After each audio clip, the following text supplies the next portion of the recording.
നമസ്കാരം. കശാപ്പ് നിയന്ത്രണത്തിനെതിരായ പ്രതിഷേധ സമരത്തിന്റെ നേതൃസ്ഥാനത്തേക്ക് കേരള സർക്കാർ വരികയാണ്. മറ്റ് സംസ്ഥാന മുഖ്യമന്ത്രിമാർക്ക് പിണറായി വിജയൻ ഈ വിഷയത്തിൽ കത്തയച്ചിരിക്കുന്നു എന്നതാണ് വാർത്ത. പ്രതിഷേധം ശക്തമാകുമ്പോൾ നിയന്ത്രണ പരിധിയിൽ നിന്ന് പോത്തുകളെ ഒഴിവാക്കാൻ കേന്ദ്രം ആലോചിക്കുന്നു എന്നും വാർത്തകളുണ്ട്. എന്താണ് സംഭവിക്കുക ഇക്കാര്യത്തിൽ? കേന്ദ്രം സംസ്ഥാനങ്ങളുടെ അധികാര പരിധി എത്രയ്ക്ക് ലംഘിച്ചു ഈ നീക്കത്തിലൂടെ? പ്രൈം ഡിബേറ്റ് ചർച്ച ചെയ്യുകയാണ്. സ്വാഗതം. കശാപ്പ് നിയന്ത്രണത്തിനെതിരായ നീക്കത്തിന് നേതൃത്വം നൽകി കേരളം. മുഖ്യമന്ത്രിമാർക്ക് കത്തയച്ച് പിണറായി വിജയൻ. കേന്ദ്ര തീരുമാനം മതേതര ഫെഡറൽ സംവിധാനത്തിന് വെല്ലുവിളിയെന്ന് പിണറായി. കശാപ്പ് നിയന്ത്രണത്തിൽ ഭേദഗതിക്കൊരുങ്ങി കേന്ദ്രം. പോത്തിനെയും എരുമയെയും ഒഴിവാക്കിയേക്കും. വിജ്ഞാപനത്തിൽ കേന്ദ്രത്തോട് വിശദീകരണം തേടി ഹൈക്കോടതി. കണ്ണൂരിലെ പരസ്യ കശാപ്പിനെ തള്ളിപ്പറഞ്ഞ് കോൺഗ്രസ്. യൂത്ത് കോൺഗ്രസ് നേതാക്കൾക്ക് സസ്പെൻഷൻ. പരസ്യ കശാപ്പ് രാഷ്ട്രീയ നേട്ടത്തിനെന്ന് കേന്ദ്ര ഭക്ഷ്യമന്ത്രി. ഭക്ഷ്യനിയമങ്ങൾ ആരിലും അടിച്ചേൽപ്പിക്കില്ലെന്നും രവിശങ്കർ പ്രസാദ്. ഗോ സംരക്ഷണത്തിന്റെ പേരിൽ മഹാരാഷ്ട്രയിൽ വീണ്ടും അക്രമം. ഗോമാംസം കൈവശം വെച്ചെന്നാരോപിച്ച് 2 യുവാക്കൾക്ക് മർദ്ദനം. ഗോവധത്തിൽ BJP നേതാവ് കെ സുരേന്ദ്രന്റെ ഫേസ്ബുക്ക് പോസ്റ്റ് വിവാദത്തിൽ. ഹാദിയ കേസിൽ ഹൈക്കോടതിക്ക് മുന്നിൽ മുസ്ലിം ഏകോപന സമിതിയുടെ പ്രകോപന പ്രതിഷേധം. ജഡ്ജിക്കെതിരെ ഭീഷണി മുഴക്കി BK ഷൗക്കത്ത് അലി. 3000-ഓളം പേർക്കെതിരെ കേസ്. നാളെ എറണാകുളം ജില്ലയിൽ ഹർത്താൽ. അതിരപ്പള്ളി പദ്ധതി ഉപേക്ഷിക്കാനൊരുങ്ങി സർക്കാർ. വൻകിട ജലവൈദ്യുത പദ്ധതികൾ ഇനി പ്രാവർത്തികമാകില്ലെന്ന് മുഖ്യമന്ത്രി. സൗരോർജ്ജത്തെക്കുറിച്ച് ആലോചിക്കേണ്ട സമയമായെന്നും പിണറായി വിജയൻ. കേരളം സമ്പൂർണ്ണ വൈദ്യുതീകൃത സംസ്ഥാനം. തിരിച്ചുവരവിന് വഴിയൊരുങ്ങി EP ജയരാജൻ. ബന്ധുനിയമനത്തിൽ കേസ് നിലനിൽക്കില്ലെന്ന് വിജിലൻസ്. അഴിമതി നിരോധന നിയമപ്രകാരം കേസെടുക്കാനാകില്ല. നിയമനം വഴി ആരും നേട്ടമുണ്ടാക്കിയിട്ടില്ലെന്നും വിജിലൻസ് ഹൈക്കോടതിയിൽ. AK ശശീന്ദ്രന് കുരുക്കുമുറുകുന്നു. ഫോൺ വിളി കേസിൽ ജാമ്യമില്ലാ വകുപ്പ് ചുമത്തി. വിഴിഞ്ഞം കരാറിന്റെ ഉത്തരവാദിത്തം ഏറ്റെടുക്കുന്നുവെന്ന് ഉമ്മൻചാണ്ടി. ഏത് അന്വേഷണത്തെയും സ്വാഗതം ചെയ്യുന്നു. അന്വേഷണം നേരിടാൻ കോൺഗ്രസ് ഒരുക്കമെന്ന് രമേശ് ചെന്നിത്തല. ദേശീയ അന്വേഷണ ഏജൻസി പരിശോധിക്കണമെന്ന് VS അച്യുതാനന്ദൻ.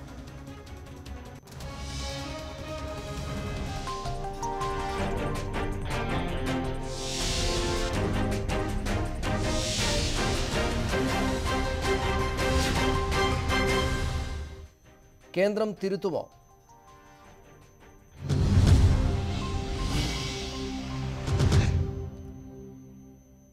കശാപ്പ് നിയന്ത്രണത്തിനെതിരെയുള്ള പ്രതിരോധത്തിന് നേതൃത്വം നൽകാൻ കേരളം. കേന്ദ്ര നീക്കത്തിനെതിരെ എല്ലാ സംസ്ഥാനങ്ങളിലെയും മുഖ്യമന്ത്രിമാർക്ക് പിണറായി വിജയൻ കത്തയച്ചു. കശാപ്പ് നിയന്ത്രണം സംബന്ധിച്ച് വിശദീകരണം നൽകാൻ ഹൈക്കോടതി കേന്ദ്ര സർക്കാരിനോട് നേരത്തെ ആവശ്യപ്പെട്ടിരുന്നു. നിയന്ത്രണം സർക്കാരിന്റെ അധികാര പരിധിയിൽ വരുന്നതാണെന്ന് സംസ്ഥാന സർക്കാർ കോടതിയെ അറിയിക്കുകയും ചെയ്തു. എന്നാൽ നിരോധനം സംബന്ധിച്ച് നിയമം പാസാക്കാൻ സർക്കാരിന് അധികാരമുണ്ടെന്ന് കേന്ദ്ര സർക്കാരും കോടതിയെ അറിയിച്ചു. കന്നുകാലികളുടെ കശാപ്പിന് നിയന്ത്രണം ഏർപ്പെടുത്തിയ വിജ്ഞാപനം കേന്ദ്ര സർക്കാർ ഭേദഗതി ചെയ്തേക്കും. വിജ്ഞാപനത്തിന്റെ പരിധിയിൽ നിന്ന് എരുമയെയും പോത്തിനെയും ഒഴിവാക്കുന്ന കാര്യമാണ് പരിഗണനയിൽ. നാൽക്കാലികളെ കശാപ്പിനായി വിൽക്കരുത് എന്ന വിജ്ഞാപനത്തിനെതിരെ ഉയർന്ന ശക്തമായ പ്രതിഷേധങ്ങളുടെ പശ്ചാത്തലത്തിലാണ് നീക്കം. പശു, പോത്ത്, കാള, ഒട്ടകം തുടങ്ങിയ നാൽക്കാലികളുടെ വിൽപ്പനയ്ക്ക് നിയന്ത്രണം ഏർപ്പെടുത്തിക്കൊണ്ട് കേന്ദ്ര പരിസ്ഥിതി മന്ത്രാലയം കഴിഞ്ഞ 23-ാം തീയതിയാണ് വിജ്ഞാപനമിറക്കിയത്. മൃഗങ്ങൾക്കെതിരായ ക്രൂരത തടയുന്നതിനായാണ് ചട്ടങ്ങളെന്നായിരുന്നു സർക്കാർ നിലപാട്. എന്നാൽ നിരവധി സംസ്ഥാനങ്ങൾ ചട്ടങ്ങൾക്കെതിരെ ശക്തമായ എതിർപ്പുമായി രംഗത്തെത്തിയതോടെയാണ് പ്രശ്നപരിഹാരത്തിന് കേന്ദ്ര സർക്കാർ വഴി തേടുന്നത്. കേന്ദ്ര സംസ്ഥാന സർക്കാരുകൾ തമ്മിൽ ഏറ്റുമുട്ടലിന്റെ പാതയിലേക്ക് നീങ്ങുന്ന സാഹചര്യവും വിജ്ഞാപനം പുനഃപരിശോധിക്കാൻ ഇടയാക്കിയേക്കും. വിജ്ഞാപനത്തിലെ നാൽക്കാലി എന്ന നിർവചനത്തിൽ മാറ്റം കൊണ്ടുവരാനാണ് ആലോചന. എരുമ, പോത്ത് എന്നിവയെ വിൽപ്പനയ്ക്ക് നിയന്ത്രണമുള്ള നാൽക്കാലികളുടെ പട്ടികയിൽ നിന്ന് ഒഴിവാക്കിയേക്കും. ഇത് സംബന്ധിച്ച് വിവിധ മന്ത്രാലയങ്ങളുമായി പരിസ്ഥിതി മന്ത്രാലയം കൂടിയാലോചനകൾ നടത്തിവരികയാണ്. വിജ്ഞാപനം കർഷകർക്ക് ബാധ്യതയാകുമെന്നും മാംസക്കയറ്റുമതിയെ പ്രതികൂലമായി ബാധിക്കുമെന്നും കൃഷി വാണിജ്യ മന്ത്രാലയങ്ങൾ ആശങ്കയറിയിച്ചതായാണ് സൂചന. ഭേദഗതി പരിഗണിക്കുമ്പോഴും വിജ്ഞാപനമിറക്കാനുള്ള കേന്ദ്ര സർക്കാരിന്റെ അധികാരത്തെ ശക്തമായി ന്യായീകരിക്കുകയാണ് പരിസ്ഥിതി മന്ത്രാലയം. M. ഉണ്ണികൃഷ്ണൻ, ന്യൂസ് 18, ഡൽഹി. കശാപ്പ് നിയന്ത്രണത്തിനെതിരെ കൂടുതൽ സംസ്ഥാനങ്ങൾ രംഗത്ത്. സംസ്ഥാന സർക്കാരുകളുടെ അധികാരത്തിൽ കൈകടത്തുന്ന കേന്ദ്രത്തിന്റെ നടപടി അംഗീകരിക്കില്ലെന്ന് ബംഗാൾ മുഖ്യമന്ത്രി മമതാ ബാനർജിയും കർണാടക മുഖ്യമന്ത്രി സിദ്ധരാമയ്യയും വ്യക്തമാക്കി. കേന്ദ്ര സർക്കാർ ഭക്ഷണശീലം അടിച്ചേൽപ്പിക്കില്ല എന്നും കണ്ണൂരിൽ യൂത്ത് കോൺഗ്രസ് നടത്തിയതുപോലുള്ള പ്രതിഷേധങ്ങളെ അപലപിക്കണമെന്നും കേന്ദ്ര നിയമമന്ത്രി രവിശങ്കർ പ്രസാദ് പറഞ്ഞു. കേരളത്തിന്റെ കടുത്ത എതിർപ്പിന് പിന്നാലെയാണ് കശാപ്പു നിയന്ത്രണം ഏർപ്പെടുത്തിയ കേന്ദ്ര സർക്കാരിനെതിരെ നിശിത വിമർശനവുമായി ബംഗാളും കർണാടകവും രംഗത്തെത്തിയത്. കേന്ദ്രത്തിന്റെ നടപടി ഭരണഘടനാ വിരുദ്ധമാണെന്നും ഇതിനെ മറികടക്കാൻ നിയമവഴികൾ തേടുമെന്നും ബംഗാൾ മുഖ്യമന്ത്രി മമതാ ബാനർജി പറഞ്ഞു. എല്ലാ മതവിഭാഗങ്ങളും തുല്യരാണെന്നും ആരോടും വിവേചനം പാടില്ലെന്നും മമതാ ബാനർജി അഭിപ്രായപ്പെട്ടു. আমি যখন চেয়ারে বসে আছি তখন আমার কাছে both the communities, all the communities are equal. It may be Hindu, Jain, Buddha, Sikh, Parashik, all are equal. I cannot discriminate. Law cannot be discriminated. കേന്ദ്ര തീരുമാനം നടപ്പാക്കാൻ സംസ്ഥാനങ്ങൾക്ക് ബാധ്യതയില്ലെന്നും കന്നുകാലി വിൽപ്പന ചട്ടങ്ങൾ സംസ്ഥാനത്തിന്റെ അധികാരപരിധിയിൽ വരുന്നതാണെന്നും കർണാടക മുഖ്യമന്ത്രി സിദ്ധരാമയ്യ പ്രതികരിച്ചു. അതേസമയം ആരോപണങ്ങൾക്ക് അടിസ്ഥാനമില്ലെന്നും ഭക്ഷണശീലങ്ങൾ അടിച്ചേൽപ്പിക്കില്ലെന്നും കേന്ദ്ര നിയമമന്ത്രി രവിശങ്കർ പ്രസാദ് വ്യക്തമാക്കി. കണ്ണൂരിൽ യൂത്ത് കോൺഗ്രസ് നടത്തിയ പ്രതിഷേധം രാഷ്ട്രീയ പ്രേരിതമാണെന്നും ഇത്തരം നാണംകെട്ട സംഭവങ്ങളെ അപലപിക്കണമെന്നും രവിശങ്കർ പ്രസാദ് അഭിപ്രായപ്പെട്ടു. ന്യൂസ് 18 ഡൽഹി.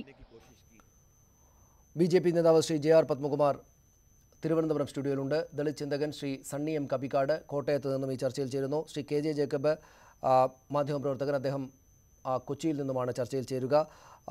കോൺഗ്രസ് നേതാവ് ശ്രീ M ലിജുവിനെ ആലപ്പുഴയിൽ നിന്നും, കാളീശ്വരം രാജ് നിയമ വിദഗ്ധൻ, അദ്ദേഹത്തെ ടെലിഫോണിലും ഞങ്ങൾ ഈ ചർച്ചയിലേക്ക് പ്രതീക്ഷിക്കുന്നു. ആദ്യം ശ്രീ JR പത്മകുമാർ, ഈ വിജ്ഞാപനത്തിൻ്റെ കാര്യത്തിൽ ചെറിയ ഇളവ് ആകാം എന്ന ആലോചനയിലേക്ക് കേന്ദ്ര സർക്കാർ എത്തി എന്നതാണ് ഈ നിമിഷങ്ങളിലെ വാർത്ത.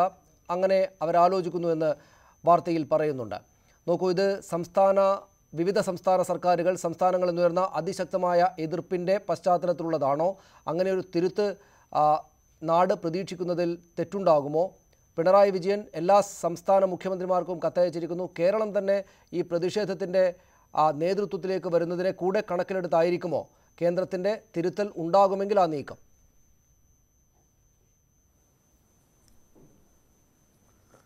തിരുത്തൽ ഉണ്ടാകുമോ ഇല്ലെന്ന് എനിക്ക് പറയാൻ കഴിയില്ല. അത് സെൻട്രൽ ഗവൺമെൻറ്റാണ് പറയേണ്ടത്. പക്ഷേ ഈ 23-ാം തീയതി ഇറക്കിയ നോട്ടിഫിക്കേഷനെ സംബന്ധിച്ചിടത്തോളം തെറ്റായ വാർത്തകളാണ് ഇന്ന് പ്രചരിപ്പിക്കുന്നത്. അതിലൊരിടത്തും കശാപ്പിന് നിരോധനം അല്ലെങ്കിൽ നിരോധിക്കും എന്ന് ഒരിടത്തും പറഞ്ഞിട്ടില്ല. ഈ കന്നുകാലി മാർക്കറ്റിനെ സംബന്ധിച്ചിടത്തോളം അതിൻ്റെ നടത്തിപ്പ്, അത് വൃത്തിയായി സൂക്ഷിക്കുക, അതിലൂടെ കന്നുകാലികളുടെ ആരോഗ്യവും സംരക്ഷിക്കുക, അതിനെതിരായിട്ടുള്ള ക്രൂവൽറ്റി ഒഴിവാക്കുക എന്നുള്ള ലക്ഷ്യം മാത്രമേ ഈ നോട്ടിഫിക്കേഷനകത്ത് വരുന്നുള്ളൂ. പിന്നെ അതിൻ്റെ ചട്ടം 22 പറഞ്ഞിട്ടുണ്ട്. ഈ കന്നുകാലികളെ കന്നുകാലികളുടെ കുട്ടികളെ അത് ഈ മാർക്കറ്റിൽ കൊണ്ടുവന്ന് വിൽക്കാൻ പാടില്ല. പിന്നെ രണ്ടാമത് ഈ കൃഷിക്കും ഉപയോഗിക്കുന്ന കന്നുകാലികളെ സ്ലോട്ടറിന് വേണ്ടി വിൽക്കാനും പാടില്ല, ഒരു ഡിക്ലറേഷൻ വേണം. ഇത് അവിടുത്തെ മാർക്കറ്റിൻ്റെ മോണിറ്ററിംഗ് കമ്മിറ്റി ആണ് അത് നോക്കേണ്ടത് എന്നുള്ളൊരു കാര്യമാണ് ഇതിൽ പറഞ്ഞിട്ടുള്ളത്. ഇതിന് വ്യത്യസ്തമായിട്ടുള്ള ഈ വലിയ കോലാഹലങ്ങൾക്കൊന്നും ഇതിലൊരു പ്രസക്തി. ഇത്ര വലിയ കോലാഹലം ഉണ്ടായതിൻ്റെ ഒരു കാരണം ശ്രീ JR പത്മകുമാർ, ഇത്ര വലിയ കോലാഹലം ഉണ്ടായതിൻ്റെ കാരണം, കോലാഹലം ഉണ്ടായിക്കൊണ്ടിരിക്കുന്നതിൻ്റെ കാരണം ഇന്നാണ് മമതാ ബാനർജിയും സിദ്ധരാമയ്യയും പുതുച്ചേരി സർക്കാരും ഒക്കെ ഇതിനെതിരെ ഇന്ന് കുറച്ചുകൂടെ ശക്തമായി രംഗത്ത് വന്നിട്ടുണ്ട്. 31-ാം തീയതി തമിഴ്നാട്ടിൽ DMK സ്റ്റാലിൻ പ്രതിഷേധ സമരവും ആഹ്വാനം ചെയ്തിട്ടുണ്ട്. ഇത്ര വലിയ കോലാഹലം ഉണ്ടായതിൻ്റെ ഏറ്റവും പ്രധാനപ്പെട്ട കാര്യങ്ങളിലൊന്ന് സംസ്ഥാനത്തിൻ്റെ അധികാര പരിധിയിലേക്ക് കടന്നു കയറി കേന്ദ്രം എന്നതാണ്. അത് കേന്ദ്രത്തിൻ്റെ ഏകാധിപത്യ പ്രവണതയാണ് എന്ന് ഈ പറഞ്ഞ മമതാ ബാനർജി ഉൾപ്പെടെയുള്ള ആളുകളെല്ലാം തന്നെ പറയുന്നുമുണ്ട്. അങ്ങനെ നിങ്ങൾക്ക് ഇക്കാര്യം നടപ്പാക്കേണ്ടിയിരുന്നെങ്കിൽ അത് ജനാധിപത്യപരമായ തോതിലല്ല, ഏകാധിപത്യ രീതിയിൽ, നിങ്ങൾക്കറിയാവുന്ന രീതിയിൽ സംസ്ഥാനങ്ങളുടെ അധികാരത്തിന് മേൽ കടന്നു കയറിയാണ് ചെയ്തത് എന്ന വിമർശമാണ് ഇത്ര വലിയ കോലാഹലങ്ങൾക്ക് കാരണമായത്. അങ്ങനെ ചെയ്യേണ്ടിയിരുന്നില്ല എന്ന് ആ സർക്കാരിനോട് താല്പര്യമുള്ള ഒരാളെന്ന നിലയിൽ താങ്കൾക്ക് തോന്നുന്നുണ്ട്? അല്ല, താങ്കളുടെ വിമർശനം ഞാനത് അവജ്ഞയോടുകൂടി തള്ളിക്കളയാണ്. കാരണം നിങ്ങളെങ്ങനെയാണ് ഞങ്ങൾ ഏകാധിപത്യപരമായി ആണ് പ്രവർത്തിക്കുന്നത്, ഞങ്ങളുടെ സ്വഭാവം അതാണ് എന്നൊരു ആങ്കർ എങ്ങനെയാണ് പറയാൻ കഴിയുന്നത്? സനീഷ്, താങ്കൾ ആ ചോദ്യം ശ്രദ്ധിച്ചില്ലെന്ന് തോന്നുന്നു. ശ്രീ JR പത്മകുമാർ, താങ്കൾ ആ ചോദ്യം ശ്രദ്ധിച്ചില്ല എന്ന് തോന്നുന്നു. അതായത് മമതാ ബാനർജിയുടെ അക്കാര്യം പറഞ്ഞത് ഞാനല്ല, മമതാ ബാനർജിയെ കോട്ട് ചെയ്യുകയായിരുന്നു. മമതാ ബാനർജിയും സിദ്ധരാമയ്യയും പിണറായി വിജയൻ എഴുതിയ കത്തിലുമുള്ള കാര്യമാണ് ഞാൻ പറഞ്ഞത്. അതിനോട് പ്രതികരിച്ചോളൂ, ഞാനല്ല അത് പറഞ്ഞത്. അല്ല, അങ്ങനെ താങ്കൾ പറഞ്ഞു അല്ല, താങ്കളത് പറഞ്ഞത് ഈ പ്രേക്ഷകരും എന്നെപ്പോലെ ഞാനിപ്പോൾ ചർച്ചയിൽ പങ്കെടുക്കുന്ന ആളും പ്രേക്ഷകരും അത് തെറ്റിദ്ധരിക്കും. അതുകൊണ്ടാണ് ഞാനത് സൂചിപ്പിച്ചത്. അവർക്കത് പറയാനുള്ള സ്വാതന്ത്ര്യമുണ്ട്. ഒരിക്കലും മമതാ ബാനർജി ഞങ്ങളെ അനുകൂലിച്ചിട്ടില്ല, പിണറായി വിജയൻ ഞങ്ങളെ അനുകൂലിച്ച് ഞങ്ങളുടെ ഗവൺമെൻറ് എടുക്കുന്ന നിലപാടുകളെ അനുകൂലിക്കില്ല ഒരു കാലഘട്ടത്തിൽ. ഏതെങ്കിലും ഒരു കാര്യം നിങ്ങൾ പറയൂ. ഒരു കാര്യം, മമതാ ബാനർജി ഏത് നിലപാടിനെയാണ് സ്വീകരിച്ചിട്ടുള്ളത്? ഡിമോണിറ്റൈസേഷൻ വന്നു, ഞങ്ങൾ നമുക്ക് ശ്രീ പത്മകുമാർ, ഞാൻ ഇടയ്ക്ക് ഇടപെടുന്നത് ക്ഷമിക്കണം, ഞാൻ താങ്കളെ പ്രകോപിതനാക്കാൻ ഉദ്ദേശിച്ചിട്ടുമല്ല. ഞാനൊന്ന് തിരിച്ചു വരാം. നമുക്ക് ഈ സംസ്ഥാനത്തിന്റെ പരിധിയിലേക്ക് കടന്നോ എന്നൊരു ആക്ഷേപം ഇവർ മുന്നോട്ട് വെക്കുമ്പോൾ അതുണ്ടായോ എന്ന് അന്വേഷിക്കാനുള്ള നമ്മുടെ ചർച്ചയുടെ ലക്ഷ്യം. ഞാൻ തിരിച്ചു വരാം. ശ്രീ KJ ജേക്കബ്, സംസ്ഥാനങ്ങളുടെ അധികാര പരിധിയിലേക്ക് കടന്നു കയറി എന്ന പ്രശ്നം മുന്നോട്ട് വെക്കുന്നതാണ് മമതാ ബാനർജിയുടെയും പിണറായി വിജയൻ അടക്കമുള്ള ആളുകളുടെയും ഇന്ന് വന്ന പ്രസ്താവനകൾ. അങ്ങനെ ഉണ്ടായിട്ടുണ്ടോ? ഈ നിഷ്പക്ഷമായിട്ട് ഈ കാര്യങ്ങൾ നോക്കുമ്പോൾ കേന്ദ്രം അറിഞ്ഞോ അറിയാതെയോ അങ്ങനെ ചെയ്തു എന്നൊരു തോന്നൽ ഉണ്ടാക്കുന്ന കാര്യങ്ങളുണ്ടോ?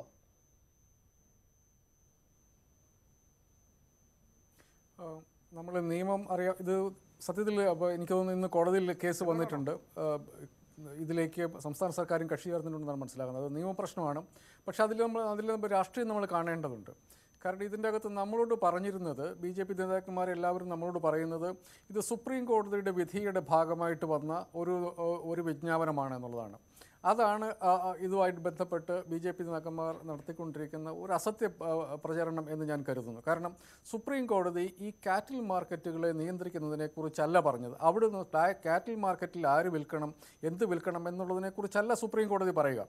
സുപ്രീം കോടതി പറഞ്ഞത് ഇന്ത്യയിൽ നിന്ന് കാലികളെ കള്ളക്കച്ചവടം നടത്തി പുറത്തേക്ക് കൊണ്ടുപോകുന്ന പരിപാടി നിർത്താൻ ആവശ്യമായിട്ടുള്ള ചട്ടങ്ങൾ ഉണ്ടാക്കാനാണ് സർക്കാരിനോട് ആവശ്യപ്പെട്ടത്.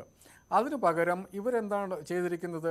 ഈ കാലി മാർക്കറ്റുകളെ നിയന്ത്രിക്കാനുള്ള ചട്ടങ്ങളാണ് ഉണ്ടാക്കി വച്ചിരിക്കുന്നത്. കാലി മാർക്കറ്റുകൾ അത് കൃത്യമായും ഭരണഘടനാപരമായി സംസ്ഥാനങ്ങളുടെ അധികാര പരിധിയിൽപ്പെട്ട കാര്യങ്ങളാണ്. മാർക്കറ്റുകളും ഫെയറുകളും സംസ്ഥാനങ്ങളുടെ അധികാര പരിധിയിൽ മാത്രമുള്ള കാര്യമാണ്. അതിലേക്ക് കടന്നു കയറി കേന്ദ്ര സർക്കാർ ചട്ടങ്ങൾ കൊണ്ടുവന്നാൽ അത് സംസ്ഥാനങ്ങൾ പ്രതികരിക്കേണ്ടതുണ്ട്. അതല്ലാതെ സംസ്ഥാനങ്ങൾക്ക് വേറെ മാർഗമില്ല. കാരണം കേന്ദ്ര സർക്കാർ ജനാധിപത്യപരമായി തിരഞ്ഞെടുക്കപ്പെട്ട സർക്കാരാണ്. അവർക്ക് അധികാരങ്ങളുണ്ട്, പാർലമെൻറ്റിൽ നിയമം പാസ്സാക്കാം. പക്ഷേ ഭരണഘടനയ്ക്ക് അപ്പുറത്തേക്ക് കടന്ന് ഭരണഘടന സംസ്ഥാനങ്ങൾക്ക് കൊടുത്തിരിക്കുന്ന അധികാരങ്ങളിൽ കടന്ന് ചട്ടങ്ങൾ നിർമ്മിച്ചാൽ, നിയമങ്ങൾ നിർമ്മിച്ചാൽ അത് സംസ്ഥാനങ്ങൾ ചോദ്യം അത് രാഷ്ട്രീയമായിട്ട് ചോദ്യം അതിൻ്റെ ഉദ്ദേശം ചോദ്യം ചെയ്യപ്പെടണം. അതിൻ്റെ നിയമപരമായ കാര്യവും ചോദ്യം ചെയ്യപ്പെടണം. കാരണം ഇതിനകത്തൊരു രാഷ്ട്രീയ ഉദ്ദേശം കൂടി ഉണ്ട്. കാരണം സുപ്രീം കോടതി വിധി എന്തു പറഞ്ഞോ അതിനനുസരിച്ച് അതിൻ്റെ അപ്പുറത്തേക്ക് കടന്ന് അതിനെ ദുർവ്യാഖ്യാനം ചെയ്ത് പ്രാക്ടിക്കലി എന്താണ് ചെയ്തതെന്ന് ചോദിച്ചാൽ ഭരണഘടന സംസ്ഥാനങ്ങൾക്ക് കൊടുക്കുന്ന അവകാശങ്ങൾ കടക്കുന്നു എന്ന് മാത്രമല്ല, ഇതിൻ്റെ പുറത്തുള്ളൊരു അജണ്ട, അതായത് ഈ സ്ലോട്ടർ ഹൗസുകൾക്ക് വിൽക്കാൻ പാടില്ല എന്ന് പറയുമ്പോൾ പ്രാക്ടിക്കലി ഇന്ത്യയിലെ സ്ലോട്ടർ ഹൗസുകൾ അസോസിയേഷൻ്റെ ആൾക്കാർ പറയുന്നത് 90% അവരുടെ കന്നുകാലികളും വരുന്നത് ഈ കാലി മാർക്കറ്റിൽ നിന്നാണ്.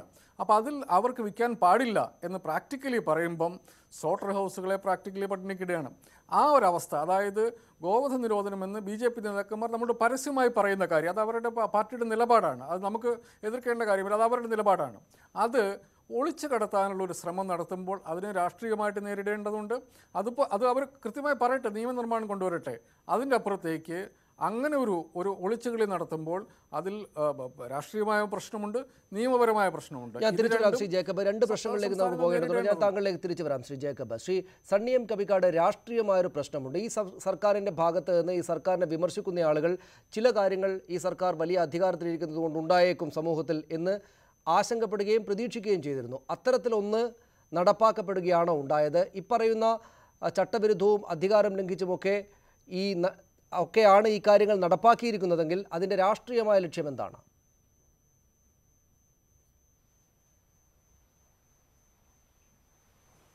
തീർച്ചയായും ഇക്കാര്യത്തിൽ മാത്രമല്ല, അധികാരത്തെ ദുർവിനിയോഗം ചെയ്തുകൊണ്ട് തങ്ങളുടെ ഫാസിസ്റ്റ് അജണ്ട നടപ്പിലാക്കാനുള്ളൊരു നീക്കം BJP അധികാരത്തിൽ വന്നതിന് ശേഷം വളരെ പ്രത്യക്ഷത്തിൽ തന്നെ ഉള്ളൊരു കാര്യമാണ്. അതുകൊണ്ട് ഇപ്പോൾ നടക്കുന്നൊരു കാര്യം, ഇതിനകത്ത് സംസ്ഥാനത്തിൻ്റെ അധികാരത്തിലേക്ക് കടന്നു കയറിയോ എന്നൊരു ആശങ്ക പോലും വേണ്ട, കടന്നു കയറിയിട്ടുണ്ട് എന്ന് വളരെ വ്യക്തമാണ്. നിലക്ക് ഇത് വളരെ വ്യക്തമാണ്. ഇന്ത്യക്കകത്ത് പശുവിനെ കേന്ദ്രീകരിച്ചുകൊണ്ടുള്ളൊരു രാഷ്ട്രീയത്തെ മുന്നോട്ട് വയ്ക്കുമ്പോൾ സംഭവിക്കുന്നൊരു കാര്യം, ഇന്ത്യക്കകത്ത് ഹിന്ദുത്വ ഫാസിസ്റ്റുകൾ എന്തിനെയാണോ ലക്ഷ്യം വെക്കുന്നത് ആ രാഷ്ട്രീയ ലക്ഷ്യത്തെ നേടിയെടുക്കാൻ അവർക്ക് കഴിയുമെന്നതാണ് പ്രധാനപ്പെട്ട ഒരു കാര്യം.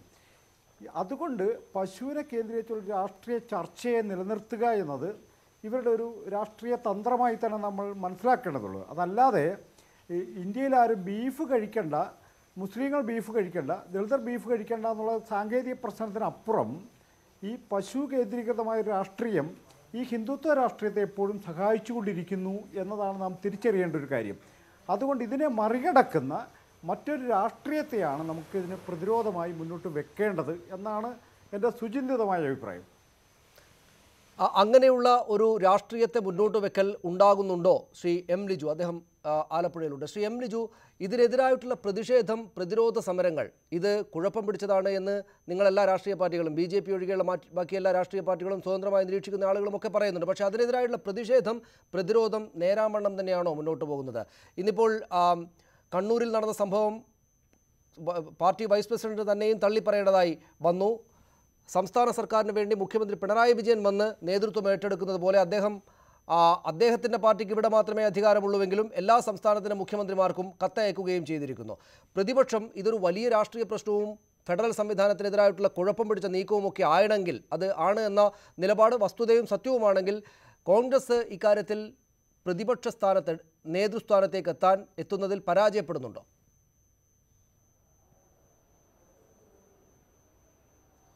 കോൺഗ്രസ് വളരെ ശക്തമായി തന്നെ ഈ വിഷയത്തിൽ മുന്നോട്ട് പോകുന്നുണ്ട്. നമുക്കറിയാം, ഒരു പ്രക്ഷോഭം ഉണ്ടാകുമ്പോൾ ഇപ്പോൾ ഇന്ത്യൻ സ്വാതന്ത്ര്യ സമരത്തിൽ പോലും ചൗരി ചൗര ഇൻസിഡൻറ്റ് ഉണ്ടായിട്ടുണ്ട്. അപ്പോൾ എന്ന് പറഞ്ഞാൽ ഇവിടെ ഈ വിഷയത്തിൻ്റെ ഒരു ഗ്രാവിറ്റി കൊണ്ട് പലതരത്തിലുള്ള പ്രക്ഷോഭങ്ങൾ ഉണ്ടാകുമ്പോൾ ചില പ്രക്ഷോഭങ്ങൾക്ക് ഈ പറഞ്ഞതുപോലെ തീവ്രത കൂടും. ഇപ്പം കണ്ണൂരിൽ ഉണ്ടായ ഒരു പ്രക്ഷോഭ രീതി അത് ഒരു നല്ല രീതി ആയിരുന്നില്ല. അതുകൊണ്ടാണ് കണ്ണൂർ പാർലമെൻറ്റ് കമ്മിറ്റിയെ ഞങ്ങൾ തിരുത്തിയത്. അതിന് നേതൃത്വം കൊടുത്ത നേതാക്കന്മാർക്ക് സസ്പെൻഷൻ കൊടുത്തത്, അവരെ താൽക്കാലികമായി പാർട്ടിയിൽ നിന്ന് പുറത്താക്കിയതിൻ്റെ കാരണം അതാണ്. കാരണം അവരൊരു പാളിച്ച പറ്റി. ആ പാളിച്ച ഉണ്ടായതുകൊണ്ട് കാര്യങ്ങളെ ദുർവ്യാഖ്യാനം ചെയ്യാൻ അത് സംഘപരിവാർ ആ വിഷയത്തിൽ ഉപയോഗപ്പെടുത്തുകയും ചെയ്തു. കോൺഗ്രസ് പാർട്ടി ഈ വിഷയത്തിൽ നേതൃപരമായ പങ്ക് വഹിക്കുന്നുണ്ട്, വളരെ കൃത്യമായി ആ വിഷയത്തിൽ ഇടപെടുന്നുണ്ട്, കാര്യങ്ങൾ ചെയ്യുന്നുണ്ട്. അപ്പോൾ ഈ പറഞ്ഞതുപോലെ ഒരു വിഷയം ഉണ്ടാകുമ്പോൾ ആദ്യം തന്നെ അതിൽ പേപ്പർ വർക്കല്ല, ആദ്യം തന്നെ നിവേദനത്തിലല്ല കാര്യം. ആദ്യം തെരുവിൽ അത് സംബന്ധിച്ച പ്രതിഷേധങ്ങളുണ്ടാകും, ചില പ്രതിഷേധങ്ങളുടെ തീവ്രത വർദ്ധിക്കും, അതനുസരിച്ച് പിന്നെ ചെയ്യാനുള്ള കാര്യങ്ങൾക്ക് എല്ലാ പിന്തുണയും ഉണ്ടാകും. ഇവിടെ ഇപ്പോൾ ഇന്ന് സംസ്ഥാനത്തിൻ്റെ പ്രതിപക്ഷ നേതാവ് അദ്ദേഹം ആലപ്പുഴയിൽ വന്നാണ്, ഞങ്ങളുടെ DCCയിൽ വന്നാണ് പത്രസമ്മേളനം നടത്തിയത്. അപ്പോൾ അവിടെ പറഞ്ഞു, സംസ്ഥാന സർക്കാർ സ്വീകരിക്കേണ്ട എല്ലാ നടപടികളും സ്വീകരിക്കണം, കേന്ദ്ര സർക്കാരിനോട് ഞങ്ങൾ ആവശ്യപ്പെടുന്നു പിൻവലിക്കണം, സംസ്ഥാന സർക്കാരിന് ഒരു ഗവൺമെൻറ്റിൻ്റെ ഒരു സർക്കാരിൻ്റെ ഫെഡറൽ അധികാരങ്ങളിൽ കൈകടത്താനുള്ള കേന്ദ്ര സർക്കാർ ശ്രമത്തിനെതിരായുള്ള എല്ലാ നടപടികൾക്കും പരിപൂർണമായ പിന്തുണയും ഈ സർക്കാർ ഞങ്ങൾ വാഗ്ദാനം ചെയ്തു, ഞങ്ങൾ ഉറപ്പ് നൽകുകയും ചെയ്തു. അപ്പോൾ കോൺഗ്രസ് പ്രക്ഷോഭ രംഗത്തുമുണ്ട്, നിയമപരമായി ഇതിനെ പ്രതിരോധിക്കാനുള്ള കാര്യത്തിലും കോൺഗ്രസ് പാർട്ടിയുണ്ട്. ഞങ്ങൾ ഈ വിഷയത്തിൽ ജനങ്ങൾക്കൊപ്പമാണ്. ശ്രീ ലിജു, ഏത് നിലക്കാണ് സംസ്ഥാനങ്ങളുടെ അധികാര പരിധിയിലേക്ക് കേന്ദ്രത്തിൻ്റെ ഇടപെടൽ ഉണ്ടായത് ഇക്കാര്യത്തിൽ?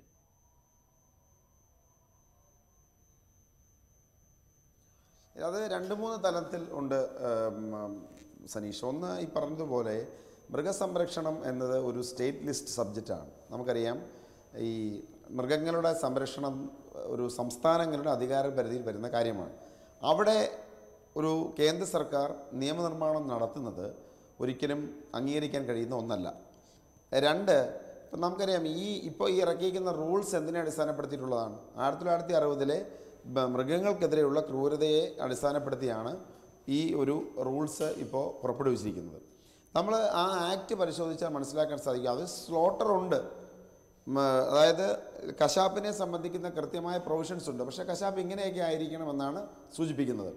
നമുക്ക് ഈ റൂൾസ് പരിശോധിക്കുകയാണെങ്കിൽ ഇതിനകത്ത് റൂൾസിലെ തന്നെ റൂൾ 22 അതിനകത്ത് സ്ലോട്ടർ പരിപൂർണമായി നിഷേധിച്ചിരിക്കുകയാണ്. ഒരു കന്നുകാലി ചന്തയിൽ ഇപ്പോൾ ആ ആക്ടിലെ തന്നെ റൂൾ 2 അതിനകത്ത് ഈ മാർക്കറ്റ് പ്ലേസ് എന്ന് പറയുന്നത് ഡിഫൈൻ ചെയ്തിരിക്കുന്നതിനകത്ത് മാർക്കറ്റ് പ്ലേസിനകത്ത് കശാപ്പ് ശാലകൾ വരുന്നതിനെ സംബന്ധിക്കുന്ന പരാമർശങ്ങളുണ്ട്. എന്ന് പറഞ്ഞാൽ ഒരു കന്നുകാലി ചന്തയിൽ ഒരു മാർക്കറ്റിന് സമീപം ഒരു കശാപ്പ് ശാല ഉണ്ടെങ്കിൽ അതും ഈ കാറ്റിൽ മാർക്കറ്റ് എന്ന് പറയുന്നത് ഡിഫൈൻ ചെയ്തേക്കുന്ന കാര്യങ്ങൾ വരുന്നതാണ്. അപ്പോൾ അതിനകത്ത് പരിപൂർണമായി തന്നെ സ്ലോട്ടറിന് വേണ്ടി മൃഗത്തിന് വിൽക്കാൻ കഴിയില്ല, ഒരു മതപരമായ ആവശ്യത്തിന് വേണ്ടിയുള്ള സാക്രിഫൈസിന് മൃഗങ്ങളെ വിൽക്കാൻ കഴിയില്ല എന്ന് പറഞ്ഞാൽ റൂളിൽ ആക്റ്റിൽ പറഞ്ഞിരിക്കുന്ന കാര്യത്തിന് വിരുദ്ധമായി റൂൾസിൽ ഒരു നിയമനിർമ്മാണം നടത്തിയാൽ അത് ആക്റ്റിനപ്പുറത്ത് ആക്റ്റിന് വിരുദ്ധമായാണ് റൂൾ ഉണ്ടെങ്കിൽ നിലനിൽക്കുന്നത് ആക്റ്റ് ആയിരിക്കും. അപ്പോൾ ഞാനതാണ് 2 കാര്യം പറഞ്ഞത്. ഒന്ന്, സ്റ്റേറ്റ് ലിസ്റ്റിൻ്റെ പ്രശ്നം. 2, നിലവിലിരിക്കുന്ന കേന്ദ്ര നിയമത്തിന് വിരുദ്ധമായ ഒരു ചട്ടം രൂപീകരിച്ചു. അതാണ് ഞാൻ തിരിച്ചു വരാം താങ്കളിലേക്ക്. ശ്രീ JR പത്മകുമാർ, ആ അർത്ഥത്തിൽ അങ്ങേയറ്റം നിയമവിരുദ്ധമായിട്ടുള്ള നിലപാടാണ് കേന്ദ്ര സർക്കാരിൻ്റെ ഭാഗത്തു നിന്നുണ്ടായിരിക്കുന്നത്. അല്ലെങ്കിൽ നമ്മുടെ രാജ്യം തുടർന്നു പോകുന്ന കീഴ്വഴക്കങ്ങളുടെ നഗ്നമായ ലംഘനം അതിനകത്തുണ്ട് എന്ന് ഈ പറയുന്ന ആളുകളെല്ലാം ചൂണ്ടിക്കാണിക്കുന്നുണ്ട്. ശ്രീ KJ ജേക്കബ് നേരത്തെ ചൂണ്ടിക്കാണിച്ചതുപോലെ ഈ മാർക്കറ്റ് തന്നെയും സംസ്ഥാനങ്ങളുടെ അധികാര പരിധിയാണ്. അവിടെ എന്ത് ചെയ്യണമെന്ന് നിങ്ങൾക്ക് വേണമെങ്കിൽ സംസ്ഥാനങ്ങളോട് ആവശ്യപ്പെടാം ഇങ്ങനെ ചെയ്യൂ എന്ന്. അങ്ങനെ ചെയ്യാതെ അടിച്ചേൽപ്പിക്കുന്ന ഒരു നടപടിയിലേക്ക് പോയതുകൊണ്ടാണ് എല്ലാ സംസ്ഥാനങ്ങളും ഇത് തങ്ങൾക്കെതിരായിട്ടുള്ള അല്ലെങ്കിൽ രാജ്യത്തിൻ്റെ ഫെഡറൽ സംവിധാനത്തിന് തന്നെ എതിരായിട്ടുള്ളൊരു നിലപാടാണല്ലോ എന്ന് ഭയക്കുകയും അല്ലെങ്കിൽ അതിനെതിരെ സ്വാഭാവികമായുള്ള പ്രതിഷേധം ഉയർന്നു വരികയും ചെയ്തത്. നിങ്ങൾക്ക് ഇന്നല്ലെങ്കിൽ നാളെ തിരുത്തേണ്ടതായി വരും. അല്ല, ഭയം അതുകൊണ്ടല്ലല്ലോ. ഭയം ഭാരതീയ ജനതാ പാർട്ടി അധികാരത്തിൽ വന്ന നാൾ മുതൽ ചില ആളുകൾക്ക് ആവശ്യമില്ലാത്ത ചില വിഭാഗത്തിൻ്റെ വോട്ട് ബാങ്ക് രാഷ്ട്രീയം ലക്ഷ്യം വെച്ചുകൊണ്ടുള്ള ഭയം പ്രകടിപ്പിക്കാറുണ്ട്. അതിൽ യാഥാർത്ഥ്യമില്ല എന്നുള്ള കാര്യം കഴിഞ്ഞ 3 വർഷത്തെ ഭരണം വിലയിരുത്തിയാൽ മനസ്സിലാവും. പിന്നെ താങ്കൾ ചോദിച്ച ഒരു പ്രശ്നത്തെ സംബന്ധിച്ചിടത്തോളം കന്നുകാലികൾക്ക് എതിരെ മൃഗങ്ങൾക്ക് എതിരായിട്ടുള്ള ക്രൂവൽറ്റി വരുന്നത് കൺകറന്റ് ലിസ്റ്റിലാണ്. അപ്പോൾ ആ കൺകറന്റ് ലിസ്റ്റിൽ വരുന്ന കാര്യത്തിൽ സ്റ്റേറ്റിനെ സംബന്ധിച്ചിടത്തോളം സ്റ്റേറ്റിനും നിയമനിർമ്മാണം നടത്താം, സെൻട്രലിന് ആവശ്യമായ കാര്യത്തിൽ സെൻട്രലിനും ആവശ്യമായ നിയമനിർമ്മാണം നടത്താം.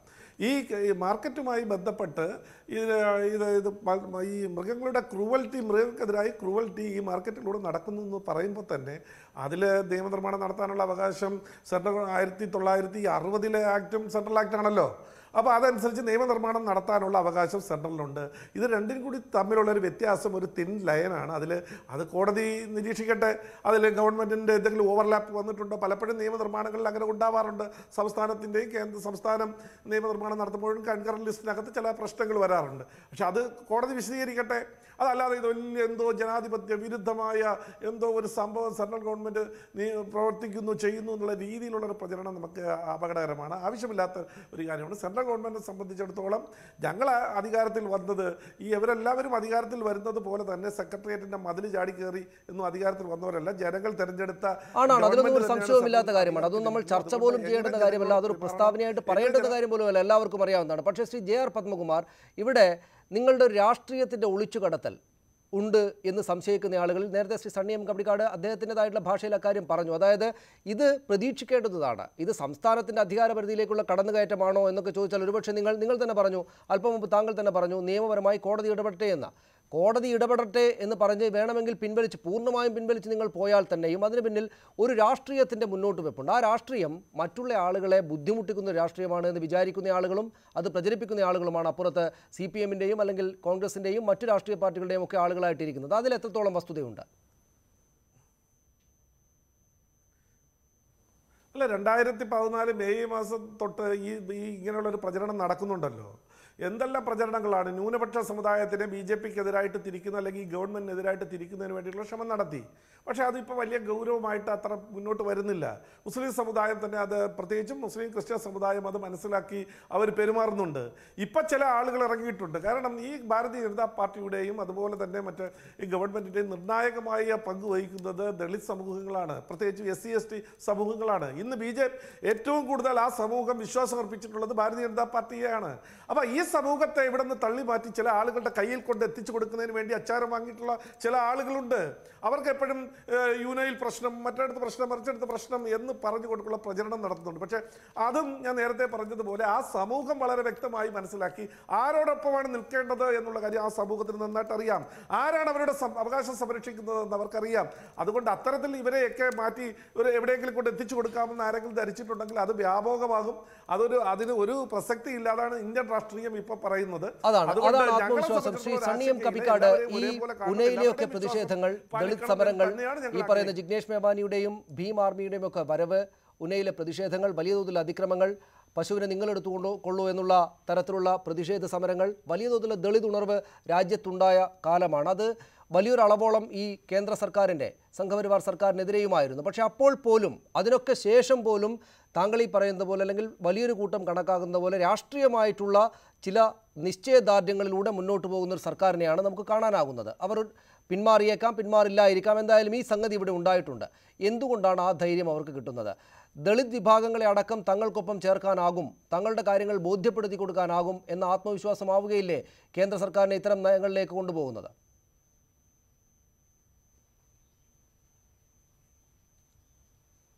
ഇത് വളരെ വിചിത്രമായൊരു കാര്യമാണ്. ഇന്ത്യയിലെ ഹിന്ദുത്വ രാഷ്ട്രീയമായിട്ട് ദളിതർ ഞങ്ങളോടൊപ്പമാണ്, ആദിവാസികൾ ഞങ്ങളോടൊപ്പമാണെന്ന് പറയുമ്പോഴും സാമൂഹികമായോ ധാർമ്മികമായോ ഈ ജനവിഭാഗത്തെ ഉൾക്കൊള്ളാൻ കഴിയുന്നില്ല എന്നതാണ് അവർ നേരിടുന്ന വലിയൊരു പ്രതിസന്ധി. അതിൻ്റെ ഭാഗമായി നിരന്തരമായി പ്രത്യേകിച്ച് ഹിന്ദുത്വ ശക്തികൾ രാഷ്ട്രീയ അധികാരത്തിൽ വന്നതിന് ശേഷം ദളിതർ വ്യാപകമായി രാജ്യവ്യാപകമായി തന്നെ അതിഭീകരമായ ആക്രമണത്തിന് വിധേയമായിട്ടുണ്ട്. അതിനെതിരെയുള്ള ഉണർവുകളാണ് യഥാർത്ഥത്തിൽ ജനാധിപത്യത്തിൻ്റെ, ഇന്ത്യയിൽ പുതിയൊരു ജനാധിപത്യത്തിൻ്റെ ഭാഷ ഉണ്ടാക്കുന്നത്. ഈ പുതിയ ഉണർവുകളാണ് എന്നത് സത്യമാണ്. ഇപ്പോൾ ഇവർ പറയുന്നൊരു കാര്യം, ദളിതരിൽ ബഹുഭൂരിപക്ഷം ഞങ്ങളുടെ കൂടെയാണ്, ബഹുഭൂരിപക്ഷം ഞങ്ങളുടെ കൂടെയാണ് എന്നത് സത്യത്തിൻ്റെ തെളിവായി നമുക്ക് എടുക്കാൻ പറ്റില്ല എന്ന് ഞാൻ പറഞ്ഞത്. ഞങ്ങൾ പറയുന്നതാണ് സത്യം എന്നതിൻ്റെ തെളിവല്ലത്, ആ തെളിവായി എടുക്കാൻ നമുക്ക് പറ്റില്ല. അതുകൊണ്ട് ഈ കുറച്ച് നാളുകൾക്ക് മുമ്പ് ദളിതർ കൂടുതലും കോൺഗ്രസ്സുകാരായിരുന്നു എന്നതുകൊണ്ട് കോൺഗ്രസ്സാണ് ശരി നമുക്ക് പറയാൻ പറ്റില്ലോ എന്ന് പറയുന്നത് പോലെ ദളിതർ ഞങ്ങളുടെ കൂടെയാണ് എന്ന അവകാശവാദമല്ല, ദളിതരോട് ഹിന്ദുത്വ രാഷ്ട്രീയം എന്താണ് ചെയ്യുന്നത് എന്ന ചോദ്യത്തിനാണ് രാഷ്ട്രീയമായി ഉത്തരം പറയേണ്ടത്. ഈ പശു രാഷ്ട്രീയവുമായി ബന്ധപ്പെട്ട് ഇന്ത്യയിലെ പശുവിൻ്റെ തോലുരിച്ചു എന്ന് പറഞ്ഞ് ദളിത് യുവാക്കളെ ആക്രമിക്കുന്നവരോട് ഞങ്ങൾക്ക് ചോദിക്കാനുള്ളത് രാഷ്ട്രീയമായ ഉത്തരം പറയണമെന്നാണ് ഞങ്ങൾ പറയുന്നത്. അതല്ലാതെ ദളിതരാണ് ഞങ്ങളുടെ കൂടെ ഉള്ളത് എന്നതൊന്നും അതിൻ്റെ ഉത്തരമല്ല. മറിച്ച് ഞങ്ങളെ അതിക്രമിക്കുന്ന, ഞങ്ങളെ ദളിതരെയും മുസ്ലിങ്ങളെയും അതിക്രമിക്കുന്ന രാഷ്ട്രീയം ഇന്ത്യക്ക് ജനാധിപത്യത്തിന് യോഗ്യമല്ല എന്നതാണ് ഞങ്ങൾ പറയുന്ന പ്രധാനപ്പെട്ട ഒരു വിമർശനം. അതിനൊരു മറുപടിയാണ് ഞങ്ങൾക്ക്, രാഷ്ട്രീയമായ മറുപടിയാണ് ഞങ്ങൾക്ക് വേണ്ടത്. ദളിതർ ഞങ്ങളുടെ കൂടെയാണ്, ആദിവാസികൾ ഞങ്ങളുടെ കൂടെ, ഇതൊന്നും അതിനൊരു ഉത്തരമായിട്ട് ഞാൻ കണക്കാക്കുന്നില്ല. ഞാൻ തിരിച്ചു വരാം താങ്കളിലേക്ക്. അഡ്വക്കേറ്റ് കാളീശ്വരം രാജ്, നിയമവിദഗ്ധൻ, അദ്ദേഹം ടെലിഫോൺ ലൈനുണ്ട്. അഡ്വക്കേറ്റ് കാളീശ്വരം രാജ്, ഇന്നിപ്പോൾ സംസ്ഥാന സർക്കാർ, ഇന്നിപ്പോൾ ഒരു യൂത്ത് കോൺഗ്രസ് നേതാവ് കോടതിയെ സമീപിക്കുന്നു. കോടതി കേന്ദ്രത്തോട് വിശദീകരണം ചോദിച്ചിട്ടുണ്ട്. സംസ്ഥാന സർക്കാർ ഞങ്ങളുടെ അധികാരപരിധിയിന്മേലുള്ള കടന്നുകയറ്റമാണ് എന്ന നിലപാട് കോടതിക്ക് മുമ്പാകെ പറയുകയും ചെയ്തിട്ടുണ്ട്. നിയമപരമായി എത്രത്തോളം നിലനിൽക്കുന്നതാണ് കേന്ദ്രത്തിൻ്റെ ഈ നിലപാട്? നിയമപരമായുള്ള ചോദ്യം ചെയ്യലിൽ എന്ത് ഫലമാണ് ഉണ്ടാവുക? അല്ല, ഞാനത് കോടതിയിലുള്ള കേസുമായി ബന്ധപ്പെട്ട് ഈ വിഷയത്തെ ഏതായാലും ഞാൻ സമീപിക്കുന്നില്ല. അത് കേസിൽ ഉന്നയിക്കപ്പെട്ട കാര്യങ്ങൾ എനിക്ക് അറിഞ്ഞുകൂടാ. അതിലുള്ള നിലപാടുകളെ കുറിച്ചും ഹൈക്കോടതിയിൽ എന്താണ് സംഭവിച്ചതെന്ന് എന്നതിനെ കുറിച്ചൊക്കെ എനിക്ക് അറിഞ്ഞുകൂടാ.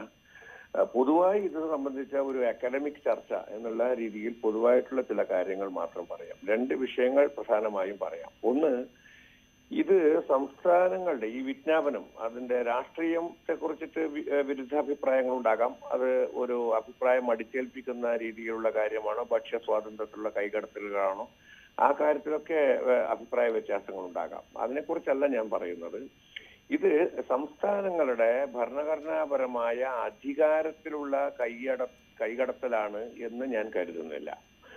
ഈ വിജ്ഞാപനത്തിന്റെ ശരിതെറ്റുകൾ എന്തായിരുന്നാലും ശരി, അത് സംസ്ഥാനങ്ങളുടെ അധികാരത്തിലുള്ള കൈകടത്തലല്ല എന്ന് പറയാൻ കാരണം വളരെ വ്യക്തമാണ്. ഇത് കൺകറന്റ് ലിസ്റ്റിൽ വരുന്നതാണ് ഈ മൃഗങ്ങളോടുള്ള ക്രൂരത തടയൽ എന്നുള്ള വിഷയം. അത് കൺകറന്റ് ലിസ്റ്റിൽ 17ാമത്തെ ഐറ്റം ആയിട്ടുള്ളതാണ്. അപ്പോൾ ആ പ്രിവെൻഷൻ ഓഫ് ക്രൂവൽറ്റി ആക്ട് 960 മൃഗങ്ങളോടുള്ള ക്രൂരത തടയൽ നിയമം 960 PCA എന്ന് ചുരുക്കി പറയാവുന്ന നിയമം, ഈ PCAയിലെ 38ാം വകുപ്പ് അനുസരിച്ചിട്ടാണ് ഈ വിജ്ഞാപനം ഇറക്കുന്നത് എന്ന് പറഞ്ഞു കഴിഞ്ഞാൽ, ഈ വിജ്ഞാപനത്തിൽ മൃഗങ്ങളുടെ ക്രൂരതയുമായി ബന്ധപ്പെട്ടിട്ടുള്ള ഒരു വിജ്ഞാപനം എന്നുള്ള നിലയിൽ, അത് തടയുന്നതിന് ശ്രമിക്കുന്ന വിജ്ഞാപനം എന്നുള്ള നിലയിൽ വന്നു കഴിഞ്ഞാൽ ഇത് കൺകറന്റ് ലിസ്റ്റിലെ 17ാം ഐറ്റം അനുസരിച്ചിട്ടുള്ള ഒരു വിജ്ഞാപനമായിട്ടാണ് മാറുന്നത്. തീർച്ചയായും ഇതിന്റെ പ്രത്യാഘാതം മാർക്കറ്റിൽ ഉണ്ടാകാം, അതല്ലെങ്കിൽ മൃഗങ്ങളുടെ ജനസംഖ്യയിൽ ഉണ്ടാകാം. അത് വേറൊരു വിഷയമാണ്. ഇതിന്റെ പ്രഭാവം എവിടെ ഉണ്ടാകുന്നു? തീർച്ചയായിട്ടും മാർക്കറ്റ്, അതുപോലെ ഈ മൃഗസംരക്ഷണം, ഇത് സ്റ്റേറ്റ് ലിസ്റ്റിൽ വരുന്നതാണ്. പക്ഷെ അത് പ്രഭാവം മാത്രമാണ്. നിയമം, വിജ്ഞാപനം ഉണ്ടാക്കിയിരിക്കുന്നത് കൺകറന്റ് ലിസ്റ്റിലെ ഒരു കേന്ദ്ര നിയമത്തിന്റെ ചുവട് പിടിച്ചിട്ടാണ്. ആ കേന്ദ്ര നിയമത്തിലെ 38ാം വിജ്ഞാപനം ഉണ്ടാക്കിയിരിക്കുന്നത് അങ്ങനെയാണെങ്കിലും ശ്രീ കാളീശ്വര രാജ്, ഈ പറയുന്നത് പോലെ അതിൻ്റെ ഫലം സംസ്ഥാനത്തിൻ്റെ അധികാരപരിധിയിൽ കടന്നുകയറ്റമാകുന്നത് അങ്ങനെ കാണാനാവുകയില്ല. അതായത് ഇപ്പോൾ സംസ്ഥാനത്തൊരു കാര്യത്തെ എങ്ങനെ വിൽക്കണം, അല്ലെങ്കിൽ അവിടുത്തെ മാർക്കറ്റിൽ ഏത് നിലക്കുള്ള വിൽപ്പന നടക്കണം എന്നതൊക്കെ സംസ്ഥാനത്തിൻ്റെ അധികാരപരിധിയിലേക്ക് വരികയില്ലേ? നിയമം അങ്ങനെയാണെങ്കിൽ തന്നെയും അതിൻ്റെ ചുവട് പിടിച്ചാണ് ഞങ്ങളിത് ചെയ്യുന്നത് എന്ന് പറയുമ്പോൾ തന്നെയും അതിൻ്റെ ഫലം സംസ്ഥാനത്തിൻ്റെ അധികാരത്തിൻ്റെ മേലുള്ള കടന്നുകയറ്റമാകുന്നതിനെ ചോദ്യം ചെയ്യാനാവുകയില്ലേ?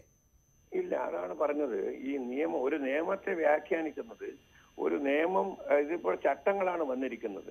ചട്ടങ്ങൾ വന്നിരിക്കുന്നത് ഒരു പാരന്റ് സ്റ്റാറ്റ്യൂട്ടിന്റെ മൂല നിയമത്തിന്റെ അടിസ്ഥാനത്തിലാണ് ചട്ടങ്ങൾ ഉണ്ടാവുക. ആ അടിസ്ഥാന നിയമത്തിന്റെ അടിസ്ഥാനത്തിലാണ് ചട്ടങ്ങൾ ഉണ്ടാക്കാനുള്ള അധികാരം സിദ്ധിക്കുന്നത്. അതിനെ വേറൊരു തരത്തിൽ, ഇപ്പോൾ ഉദാഹരണത്തിന് മൃഗങ്ങളുടെ ക്രൂരത തടയാനുള്ള ഒരു ചട്ടമുണ്ടാക്കി. ആ ചട്ടത്തിന്റെ അടിസ്ഥാനത്തിൽ മാർക്കറ്റിൽ പ്രഭാവം ഉണ്ടാകുന്നു, ഭൂമിയിൽ പ്രഭാവം ഉണ്ടാകുന്നു, ഇല്ലെങ്കിൽ കൃഷിയിൽ പ്രഭാവം ഉണ്ടാകുന്നു.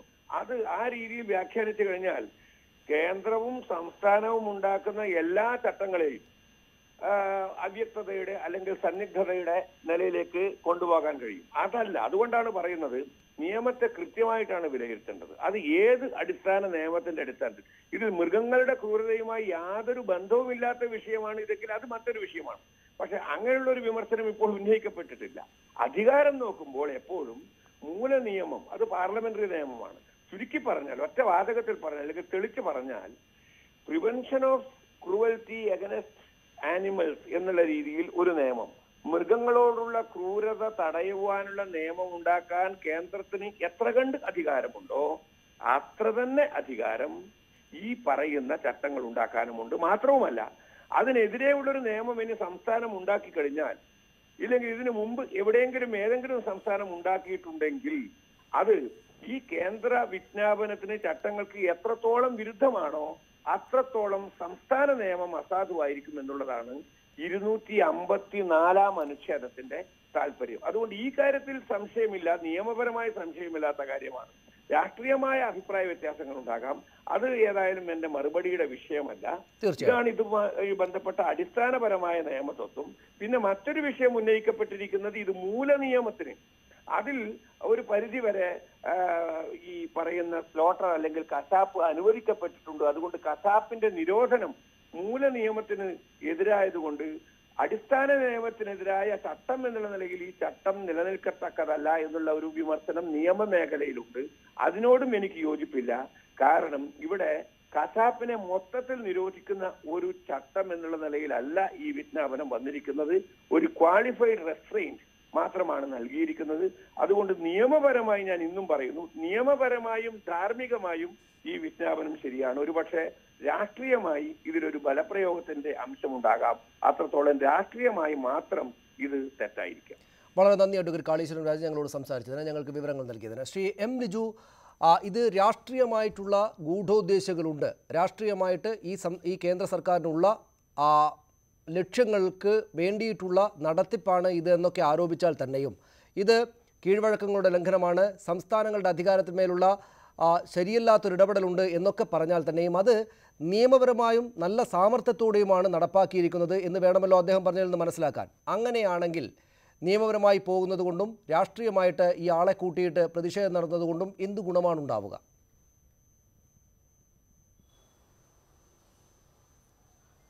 സനീഷ്, നമ്മളൊരു വിഷയത്തെ രണ്ട് തരത്തിൽ കാണേണ്ടതുണ്ട്. ഒന്ന്, അത് ശരിയാണോ, എടുക്കുന്ന തീരുമാനം ധാർമ്മികമായും രാഷ്ട്രീയമായും നമ്മുടെ നാടിന് യോജിച്ചതാണോ എന്നുള്ളതാണ് ഒന്നാമത്തെ ടെസ്റ്റ്.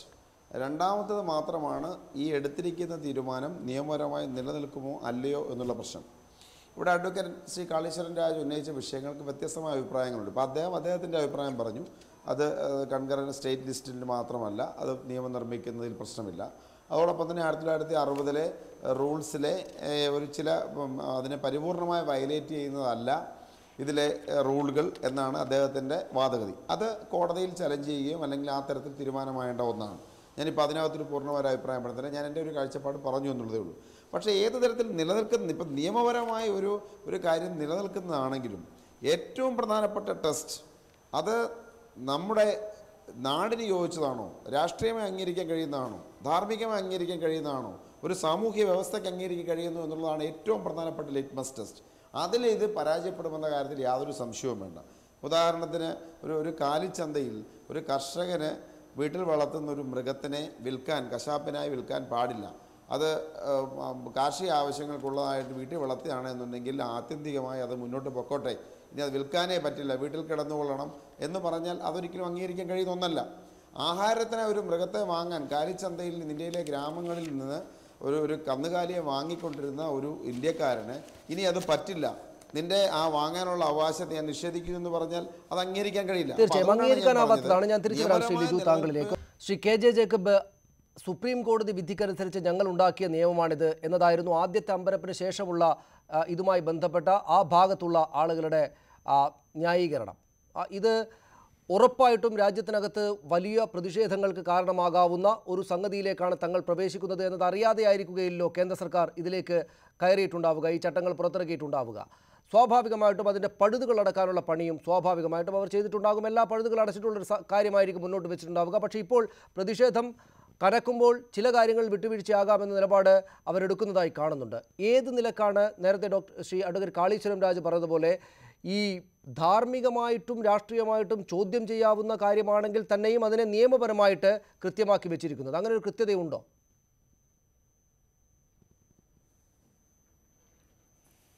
ശ്രീ കാളീശ്വരം രാജിനോട് വിയോജിക്കേണ്ടി വരുന്നു. ഞാനൊരു അഭിഭാഷകനല്ല, എനിക്ക് അതുകൊണ്ട് അദ്ദേഹത്തിൻ്റെ പ്രാഗൽഭ്യം എന്നിൽ നിന്ന് പ്രതീക്ഷിക്കരുത്. പക്ഷേ അതിൽ അദ്ദേഹം വിട്ടുപോയി എന്ന് എനിക്ക് തോന്നിയ ഒരു കാര്യം ഇതാണ്. ഈ നിയമത്തിൽ മൃഗങ്ങൾക്കെതിരെയുള്ള ക്രൂരതയെ ഒഴിവാക്കാനുള്ള കാര്യങ്ങൾ കൃത്യമായി ഈ വകുപ്പുകളിൽ പറയുന്നുണ്ട്. ഈ വകുപ്പുകളിൽ, അതായത് നമ്മൾ 23-ാം തീയതി വന്ന വകുപ്പുകളിൽ പറയുന്നുണ്ട്. പക്ഷേ അത് അത്രത്തോളം അത് നിയമപരമായി നിലനിൽക്കുന്നതാണ്. പക്ഷേ എനിക്ക് തോന്നുന്നത് അതിൻ്റെ അപ്പുറത്തേക്ക് കടന്നിട്ട് കാലിച്ചന്തകൾ എങ്ങനെ ആയിരിക്കണം എന്നുള്ളതിനെക്കുറിച്ചാണ് പ്രധാനമായിട്ടുള്ളത്. ഈ റൂളുകളിൽ പ്രധാനമായിട്ടുള്ളത് കാലിച്ചന്തകൾ എങ്ങനെ ഉണ്ടാക്കണം, അതെങ്ങനെ മുമ്പോട്ട് കൊണ്ടുപോകണം, അവിടെ എന്തൊക്കെ തരത്തിലുള്ള കച്ചവടങ്ങൾ നടക്കണം എന്നുള്ള അതിനെ പ്രഭാവമല്ല. അത് അദ്ദേഹം വിചാരിച്ചു അതിൻ്റെ ഇമ്പാക്റ്റ് അല്ല, അതിൻ്റെ ഇഫക്റ്റും അല്ല. അതിൻ്റെ പ്രൈമറി ഡെഫിനിഷനാണ്. ഒരു കാറ്റിൽ മാർക്കറ്റ് എങ്ങനെ ആയിരിക്കണം എന്നുള്ള പ്രൈമറി ഡെഫിനിഷൻ ഈ നിയമത്തിൻ്റെ അകത്ത് വന്നിട്ടുണ്ട്, ഈ റൂളുകൾക്ക് അത് വന്നിട്ടുണ്ട്. അത് നിലനിൽക്കും എന്ന് കരുതാൻ നമുക്ക് മാർഗമില്ല. കാരണം അത് ഭരണഘടന അനുസരിച്ച് മാർക്കറ്റുകൾ സംസ്ഥാന സർക്കാരുകളുടെ അധികാര പരിധിയിൽപ്പെട്ടതാണ്. അത്തരം കാര്യങ്ങളിൽ അതിന് നമ്മുടെ തർക്കവും അതിനെക്കുറിച്ചാണ്. കാരണം ഈ മൃഗങ്ങൾക്കെതിരെയുള്ള ക്രൂരത ആയി ബന്ധപ്പെട്ട് നമുക്ക് ആർക്കും തർക്കം ഉന്നയിക്കേണ്ട ആവശ്യമില്ല. അത് എന്ന് മാത്രമല്ല, അത് വളരെ കൃത്യമായി ചെയ്യേണ്ടതാണ്. കുറച്ചുകൂടെ എനിക്ക് തോന്നുന്നു കുറച്ചുകൂടെ കേന്ദ്ര സർക്കാർ ഈ കാര്യത്തിൽ മുമ്പോട്ട് പോകണമെന്നുള്ള അഭിപ്രായക്കാരനാണ് ഞാൻ. അതിൽ നമുക്ക് അതിലെനിക്ക് സംസ്ഥാനങ്ങൾക്കും അതിൽ പരിഭവമില്ല. അതിൻ്റെ പ്രശ്നം വരുന്നത് ഈ മാർക്കറ്റുകളെ നിയന്ത്രിക്കാനുള്ള ഒരു ശ്രമം കേന്ദ്ര സർക്കാർ നടത്തുന്നു എന്നുള്ളതാണ്. നടത്തുമ്പോൾ എന്താണ് ഇപ്പോൾ സംഭവിക്കുക? ഈ നമ്മുടെ ഈ അബട്ടോയറുകൾ, സ്ലോട്ടർ ഹൗസുകൾ നടത്തുന്ന ആൾക്കാരുടെ കണക്ക് പ്രകാരം 90% അവരുടെ പർച്ചേസുകൾ അവർ നടത്തുന്നത് ഈ കാലിച്ചന്തകളിൽ നിന്നാണ്. താങ്കളിലേക്ക് വരാം. ഇപ്പോൾ മന്ത്രി ശ്രീമതി ജെ മേഴ്സിക്കുട്ടിയമ്മ ടെലിഫോൺ ലൈനിലുണ്ട്. അവരിലേക്ക് പോയതിനു ശേഷം ഞാൻ തിരിച്ചു വരാം. ശ്രീമതി മേഴ്സിക്കുട്ടിയമ്മ, സംസ്ഥാന സർക്കാരുകൾ, ഈ കേരള സംസ്ഥാന സർക്കാർ മാത്രമല്ല, ബംഗാളിൽ നിന്നും കർണാടകയിൽ നിന്നും പുതുച്ചേരിയിൽ നിന്നുമൊക്കെ പ്രതിഷേധ സ്വരങ്ങൾ ശക്തമാകുന്നതിൻ്റെ സൂചനകളാണ്, വാർത്തകളാണ് വന്നുകൊണ്ടിരിക്കുന്നത്. പിണറായി വിജയൻ മുഖ്യമന്ത്രി ഇത് സംബന്ധിച്ച് എല്ലാ മുഖ്യമന്ത്രിമാർക്കും കത്തെഴുതിയതായും കാണുന്നു. ഈ രാഷ്ട്രീയമായിട്ടുള്ള പ്രതിരോധം തീർക്കുക, ഇത് ഞങ്ങളുടെ അധികാരത്തിന്മേലുള്ള കടന്നുകയറ്റമാണ് എന്നൊക്കെ പറയുക, അതുവഴി കാര്യങ്ങളെ ഒരു പ്രശ്നപരിഹാരം ഉണ്ടാക്കുക എന്നതല്ലാതെ നിയമപരമായി കൂടെ നമ്മൾക്ക് ഗുണപരമായ നിലയിലേക്ക് കാര്യങ്ങളെ എത്തിക്കാൻ സാധിക്കുമെന്ന വിശ്വാസമുണ്ടോ? വിശ്വാസം വെക്കേണ്ടതുണ്ടോ? അതെ, തീർച്ചയായും സംസ്ഥാന ഗവൺമെന്റിന് കുറച്ച് അധികാരമുണ്ട്, കേന്ദ്ര ഗവൺമെന്റിന് അധികാരമുണ്ട്. ഇതിപ്പോൾ എനിക്ക് മുന്നേ സംസാരിച്ച സുഹൃത്ത് പറഞ്ഞതുപോലെ പൂർണ്ണമായി സംസ്ഥാനത്തിന്റെ അധികാരത്തിലാണ് കേന്ദ്ര ഗവൺമെന്റ് ഇപ്പോൾ ഒരു കടന്നുകയറ്റം നടത്തിയിരിക്കുന്നത്. അത് കോടതിയിൽ ചോദ്യം ചെയ്താൽ നിലനിൽക്കില്ലെന്ന് തന്നെയാണ് ഞങ്ങൾക്ക് അറിയുന്നത്. അതുകൊണ്ട് തന്നെയാണ് ഇത്തരം കാര്യങ്ങളെ ഒരു വശത്ത് നിയമപരമായി നേരിടുകയും മറുവശത്ത് ഇതിന്റെ ഒരു രാഷ്ട്രീയ വശം എന്താണ് BJP ലക്ഷ്യം വെക്കുന്നത് എന്ന് ജനങ്ങളുടെ മുന്നിൽ തുറന്നു കാട്ടപ്പെടുകയും ചെയ്യുക എന്നത് രണ്ട് കാര്യങ്ങളും ഒരുമിച്ച് കൊണ്ടുപോകേണ്ടതാണ്. കാരണം രാജ്യത്ത് ഒരു ജനാധിപത്യ വ്യവസ്ഥയാണ് നിൽക്കുന്നത്. ബഹുഭൂരിപക്ഷം ജനങ്ങളുടെയും ജീവിക്കാനുള്ള അവകാശം ഏതൊരു ഭരണകൂടത്തിന്റെ പ്രഥമ ബാധ്യതയിൽപ്പെട്ടതാണ്. നിർഭാഗ്യവശാൽ നമ്മുടെ രാജ്യത്തെ ഭാരതീയ ജനതയ്ക്ക് മിനിമം ജീവിത സൗകര്യം ഉറപ്പാക്കാൻ കഴിയാത്ത ഈ രാജ്യത്താണ് കാലികൾക്ക് വലിയ സംവിധാനം, ഫാമുകൾ, മരിച്ചതെന്നൊക്കെ പറയുക. മനുഷ്യന് കിടക്കാനും ഇടവില്ല, വെള്ളവും ഇല്ല, വെളിച്ചവും ഇല്ല, അങ്ങനെ ഭക്ഷണവുമില്ല, തൊഴിലുമില്ല, പട്ടിണിയും, അവൻ ഉത്പാദിപ്പിക്കുന്ന ഉൽപ്പന്നങ്ങൾക്ക് വിലയുമില്ല. അങ്ങനെ ബഹുഭൂരിപക്ഷം ജനത ദുരിതത്തിൽ നിൽക്കുമ്പോഴാണ് വിശ്വാസത്തിന്റെ മറ ഉപയോഗിച്ചുകൊണ്ട്, ഞാൻ ഒരു കാര്യം കൂടി തുറന്നു പറയാം, BJPക്കും സംഘപരിവാരങ്ങൾക്കും പ്രചരണത്തിന് വേണ്ടി മാത്രമേ ഉള്ളൂ ഗോവധ നിരോധനം. അല്ലാതെ അവർ ആത്മാർത്ഥമായി ഗോവധ നിരോധനത്തിനൊന്നും നിൽക്കുന്നവരല്ല. ബിസിനസ്സാണ് അവരുടെ താല്പര്യം, കോർപ്പറേറ്റ് താല്പര്യം തന്നെയാണ് അവരുടെ താല്പര്യം. ഇപ്പൊ നമ്മുടെ രാംദേവിനെ പോലെയുള്ളവർക്ക് ഇനി ഫാമുകളിലേക്ക് കിടക്കാൻ, അദ്ദേഹം മാർക്കറ്റിംഗിലേക്കാണല്ലോ, വിശ്വാസം കച്ചവടത്തിലേക്ക് മാറിയിരിക്കുകയാണല്ലോ. പുതിയ ഇറച്ചി വ്യാപാരത്തിലേക്കും ഈ വിശ്വാസികൾക്ക് കടക്കാൻ പറ്റുമോ?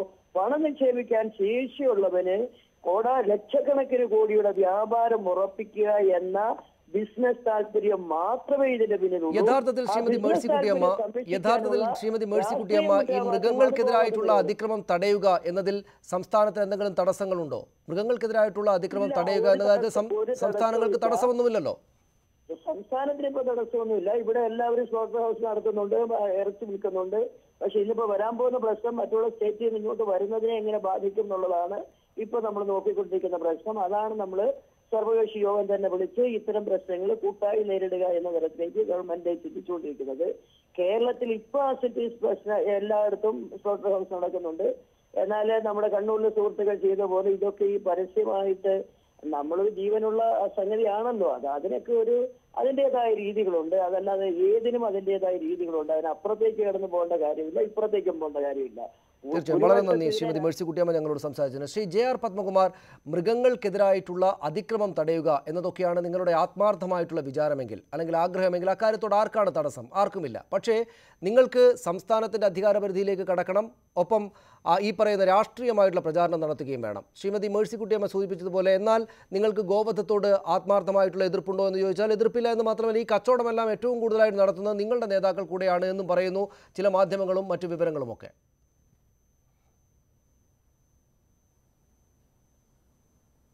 ആ മാധ്യമങ്ങളോട് ചോദിക്കുക അവർ എന്തിൻ്റെ അടിസ്ഥാനത്തിലാണ് പറയുന്നത് മേഡ്സ്.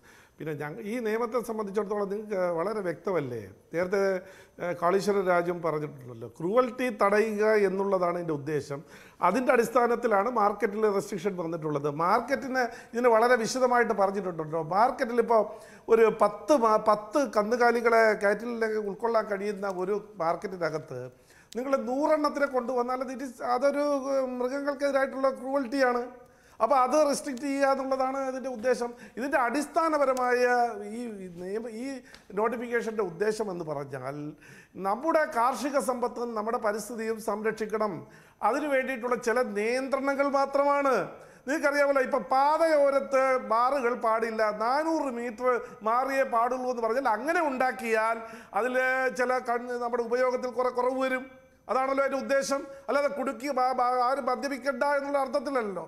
ഇതേ രീതിയിൽ ഇപ്പോൾ ശ്രീമതി മേഴ്സിക്കുട്ടിയമ്മ സംസ്ഥാന മന്ത്രി തന്നെ പറഞ്ഞുവല്ലോ, ഞങ്ങൾക്ക് ഈ കാര്യത്തിൽ തടസ്സമൊന്നുമില്ല, മൃഗങ്ങൾക്കെതിരായുള്ള അതിക്രമം തടയുന്നതിൽ ഞങ്ങൾക്ക് തടസ്സമൊന്നുമില്ല എന്നവർ പറയുന്നു. നമുക്ക് അറിയുകയും ചെയ്യാം ആർക്കും തടസ്സമില്ല എന്ന്.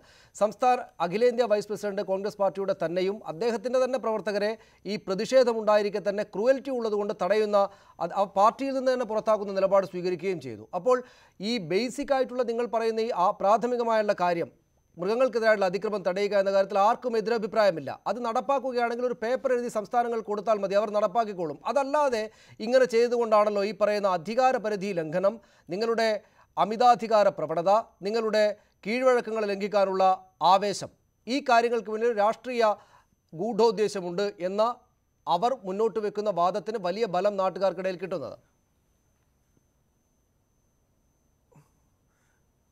അതാണല്ലോ BJP ഗവൺമെൻറ്റിൻ്റെ താലോലിക്കാനും അഭിനന്ദിക്കാനും അല്ലല്ലോ ഈ CPM ആയാലും കോൺഗ്രസുമായി ഇറങ്ങി തിരിച്ചിട്ടുള്ളത്. അതുകൊണ്ട് അവർക്ക് വിമർശിക്കാനുള്ള സ്വാതന്ത്ര്യമുണ്ട്. ഞങ്ങളെടുത്ത നിലപാടിനെ സംബന്ധിച്ചിടത്തോളം കേരളത്തിൽ പ്രശ്നമില്ല എന്ന് പറയുമ്പോൾ ഇത് തന്നെയാണ് ഇതിൻ്റെ യഥാർത്ഥ വസ്തുത. ഈ ഇല്ലാത്ത വസ്തുത ഉണ്ട് എന്ന് പറഞ്ഞുകൊണ്ട് നിഴലിനോട് യുദ്ധം ചെയ്യുന്നൊരു രീതി ഇതിന് കേരളത്തിൽ ഇങ്ങനെ BJPയെ എതിർക്കുക അല്ലെങ്കിൽ BJP ഗവൺമെൻറ് നടപടികളെ എതിർത്ത് കഴിഞ്ഞാൽ ന്യൂനപക്ഷങ്ങളുടെ ഒരു വോട്ട് നമുക്ക് സ്വീകരിച്ചെടുക്കാൻ കഴിയുമോ എന്നുള്ളതിലൊരു മത്സരമാണ് കോൺഗ്രസും CPM കൂടി. ആ മത്സരത്തിൻ്റെ ആവേശത്തിലാണ് മനുഷ്യത്വരഹിതമായ അല്ലെങ്കിൽ ആർക്കും കണ്ടു നിൽക്കാൻ കഴിയാത്ത കാര്യങ്ങളിലേക്ക് ഇവർ ചെന്നെത്തുന്നത്. ഇത് രണ്ടുപേരും മത്സരിക്കുന്നുണ്ട്. നമുക്കറിയാലോ, ഓരോ സംഘടനകളും ഈ കഴിഞ്ഞ 2-3 ദിവസങ്ങൾ ക്രൂരമാണ്. പക്ഷേ ആ ക്രൂരമായിട്ടുള്ള നടപടികൾ റോഡിൽ ഉണ്ടാകാൻ പോലും കാരണം ഈ കേന്ദ്രത്തിന്റെ നിലപാടാണ്. അത് മറക്കരുത് ശ്രീ പത്മകുമാർ.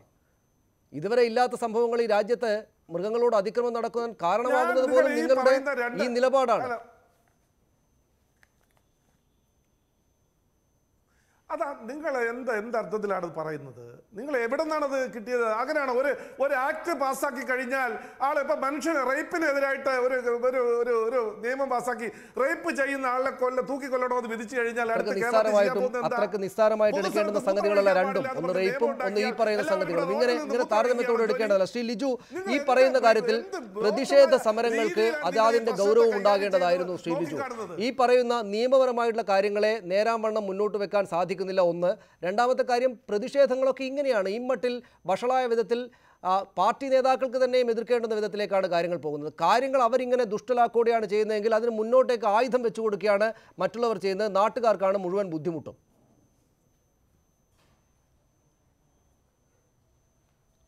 അല്ല സനീഷ്, നമുക്കറിയാം പ്രതിഷേധങ്ങൾ ഈ നിങ്ങൾ ഒരു വിഷയമുണ്ടായാൽ രാജ്യത്ത് പ്രതിഷേധങ്ങൾ ഉണ്ടാകുന്നത് സ്വാഭാവികമാണ്.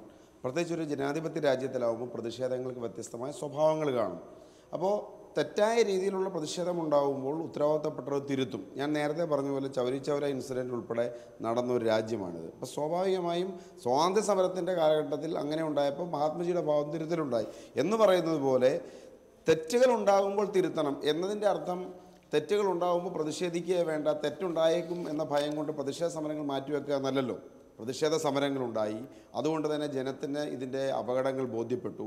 ഇനി ആ അപകടങ്ങളെ നിയമപരമായും അല്ലാതെയും തിരുത്താനുള്ള കാര്യങ്ങളുമായി മുന്നോട്ട് പോകും. ഇപ്പോൾ നേരത്തെ ഇവിടെ ചർച്ച ചെയ്യപ്പെട്ട വിഷയം തന്നെ, ആ നിയമം നിർമ്മിച്ചിരിക്കുന്നത് എല്ലാ പ്രൊസീജിയറും കീപ്പ് ചെയ്തിട്ടാണെങ്കിൽ പോലും നമുക്ക് തിരുത്തണ്ടേ? തീർച്ചയായും തിരുത്തേണ്ടി വരും. അതിന് ജനകീയ പ്രതിഷേധം തന്നെയാണ് മാർഗം. ജനങ്ങളെ അണിനിരത്തി ആ വിഷയത്തിൽ തിരുത്തലുണ്ടാകുന്നതിന് വേണ്ടി ശക്തമായി മുന്നോട്ട് പോകേണ്ടി വരും. അപ്പോൾ അതുകൊണ്ട് പ്രതിഷേധങ്ങൾ ഉണ്ടാകുന്നു എന്നതിനെ ഒരു പാളിച്ചയായി കണക്കാക്കേണ്ട. ഇപ്പോൾ കണ്ണൂരിൽ തന്നെ വിഷയം, ആ ചെറുപ്പക്കാരെ സംബന്ധിച്ച് അവർക്ക് അവരുടെ പ്രായത്തിൻ്റെ തെറ്റുകൊണ്ട് അല്ലെങ്കിൽ അവരുടെ ആശയപരമായ ദൃഢതയുടെ കുറവുകൊണ്ട് അവർക്ക് തെറ്റുണ്ടായി, പാർട്ടി നടപടി സ്വീകരിച്ചു, അവരും ആ തെറ്റ് തിരുത്തുമെന്നാണ് കരുതുന്നത്. പക്ഷേ എന്നതുകൊണ്ട് അവർ എതിർത്ത ആ വിഷയം തെറ്റാകുന്നില്ല. ലക്ഷ്യം ശരിയായിരുന്നു, പക്ഷേ മാർഗം തെറ്റിപ്പോയി. കോൺഗ്രസിനെ സംബന്ധിച്ച് ലക്ഷ്യവും മാർഗവും ഒരുപോലെ സാർത്ഥകമാകണം എന്നാണ് ഞങ്ങൾ ആഗ്രഹിക്കുന്നത്.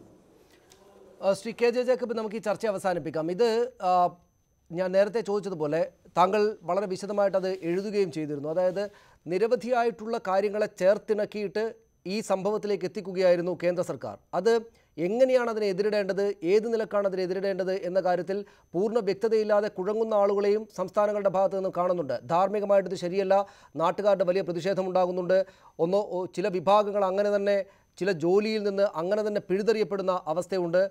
ഇത് നിരവധിയായിട്ടുള്ള പ്രത്യാഘാതങ്ങളാണ് ഉണ്ടാകാൻ പോകുന്നത്, രാഷ്ട്രീയമായിട്ടും ധാർമ്മികമായിട്ടും വലിയ കുഴപ്പമാണ് ഉണ്ടാകുന്നത് എന്നൊക്കെ പറയുന്ന ആളുകൾക്ക് തന്നെ എങ്ങനെയാണ് ഇതിനെ എതിരിടേണ്ടത് എന്നത് മനസ്സിലാക്കാനാകാത്ത വിധം വളരെ സങ്കീർണമായിട്ടുള്ള പദ്ധതികളിലൂടെയാണ് ഈ കാര്യങ്ങൾ വന്നിരിക്കുന്നത് എന്നത് ആ അർത്ഥത്തിൽ മനസ്സിലാക്കേണ്ടതല്ലേ? അതുകൊണ്ട് തന്നെയും ഇതിനെ എതിർത്ത് തോൽപ്പിക്കുക എന്നതിൽ ആ ബുദ്ധിമുട്ടുണ്ടാവുകയും ചെയ്യും എന്ന് കണക്കാക്കേണ്ടി വരുമോ?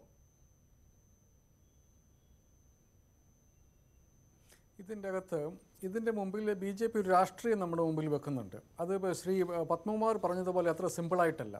അതായത് മൃഗങ്ങളുടെ ക്രൂരത, കാറ്റിൽ മാർക്കറ്റ് നിങ്ങളിൽ 10 പേർക്ക് വെക്കാം, 10 മൃഗങ്ങളെ വെക്കാവുന്നിട്ട് 100 മൃഗങ്ങളെ വെച്ചാൽ ക്രൂരതയാണ്, അത് തടയേണ്ടതുണ്ട്. പ്രശ്നം അവിടെയല്ല പത്മകുമാർ. ആൾക്കാർ എതിർക്കുന്നത് ഈ മൃഗങ്ങളെ ഭക്ഷണത്തിന് വേണ്ടി ഉപയോഗിക്കുന്നതിൽ വരുത്തിയിട്ടുള്ള നിയന്ത്രണങ്ങൾ, അതിനെയാണ് മനുഷ്യർ എതിർക്കുന്നത്.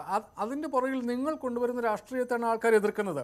അതിൽ ശ്രീ സണ്ണി കബിക്കാട് പറഞ്ഞതുപോലെ ഇത്തരം അതായത് ഒരു അജണ്ട വളഞ്ഞ വഴിയിൽ കൂടി നടപ്പാക്കുമ്പോൾ അത് വളരെ കൃത്യമായി ഡിവൈഡ് ചെയ്യുകയാണ്. സരീഷ്, ഞാൻ കഴിഞ്ഞ ദിവസം ഒരു കണക്കെടുത്ത് നോക്കി. അതായത് 40% കൂടുതൽ വെജിറ്റേറിയൻ ആയിട്ടുള്ള ആൾക്കാർ ഇന്ത്യയിൽ ഉള്ള സംസ്ഥാനങ്ങൾ എടുത്താൽ 231 ലോക്സഭാ മണ്ഡലങ്ങൾ 6-7 സംസ്ഥാനങ്ങളിൽ നിന്നുണ്ട്.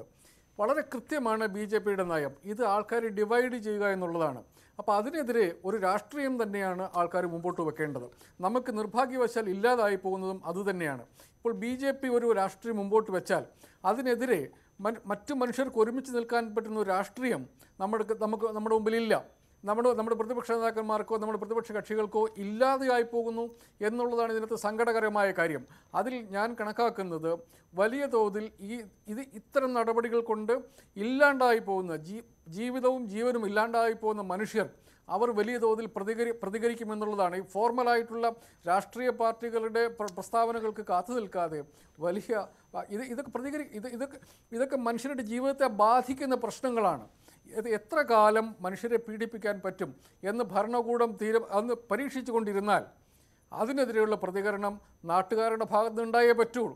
അത്തരം വികാരങ്ങൾ ഉൾക്കൊള്ളാൻ പറ്റുന്ന രാഷ്ട്രീയം ഇതിൻ്റെ അകത്ത് ഉയർന്നു വരിക തന്നെ ചെയ്യും എന്നുള്ളതാണ് എൻ്റെ വളരെ വളരെ നന്ദി Shri K J Jacob, Shri JR Padmakumar, Shri Sunny M Kabikkad, Shri M Liju ഈ ചർച്ചയിൽ പങ്കെടുത്തതിന്. ഗോ സംരക്ഷണത്തിൻ്റെ പേരിൽ മഹാരാഷ്ട്രയിൽ വീണ്ടും അക്രമമുണ്ടായ വാർത്തയിലേക്ക് പോയതിനു ശേഷം പ്രൈം ഡിബേറ്റ് പൂർത്തിയാവുകയാണ്. ഗോമാംസം കൈവശം വെച്ചെന്ന് ആരോപിച്ച് 2 യുവാക്കളെ ഇന്നും ഗോ സംരക്ഷകർ മർദ്ദിച്ചു. ഇവരെ മർദ്ദിക്കുന്ന ദൃശ്യങ്ങൾ സമൂഹ മാധ്യമങ്ങളിൽ വ്യാപകമായി പ്രചരിക്കുകയുമാണ്. ഗോസംരക്ഷണത്തിന്റെ പേരിൽ രാജസ്ഥാനിലും യുപിയിലും ആക്രമണം അഴിച്ചുവിട്ടതിന്റെ പിന്നാലെയാണ് മഹാരാഷ്ട്രയിലും ഗോസംരക്ഷകർ അഴിഞ്ഞാടിയത്. ഗോമാംസം കൈവശം വെച്ചെന്നാരോപിച്ചായിരുന്നു ഇത്തവണ അക്രമം. നിലത്ത് വീണ യുവാക്കളെ അസഭ്യം പറയുകയും മർദ്ദിക്കുകയും ചെയ്യുന്ന ദൃശ്യങ്ങളാണ് വ്യാപകമായി പ്രചരിക്കുന്നത്.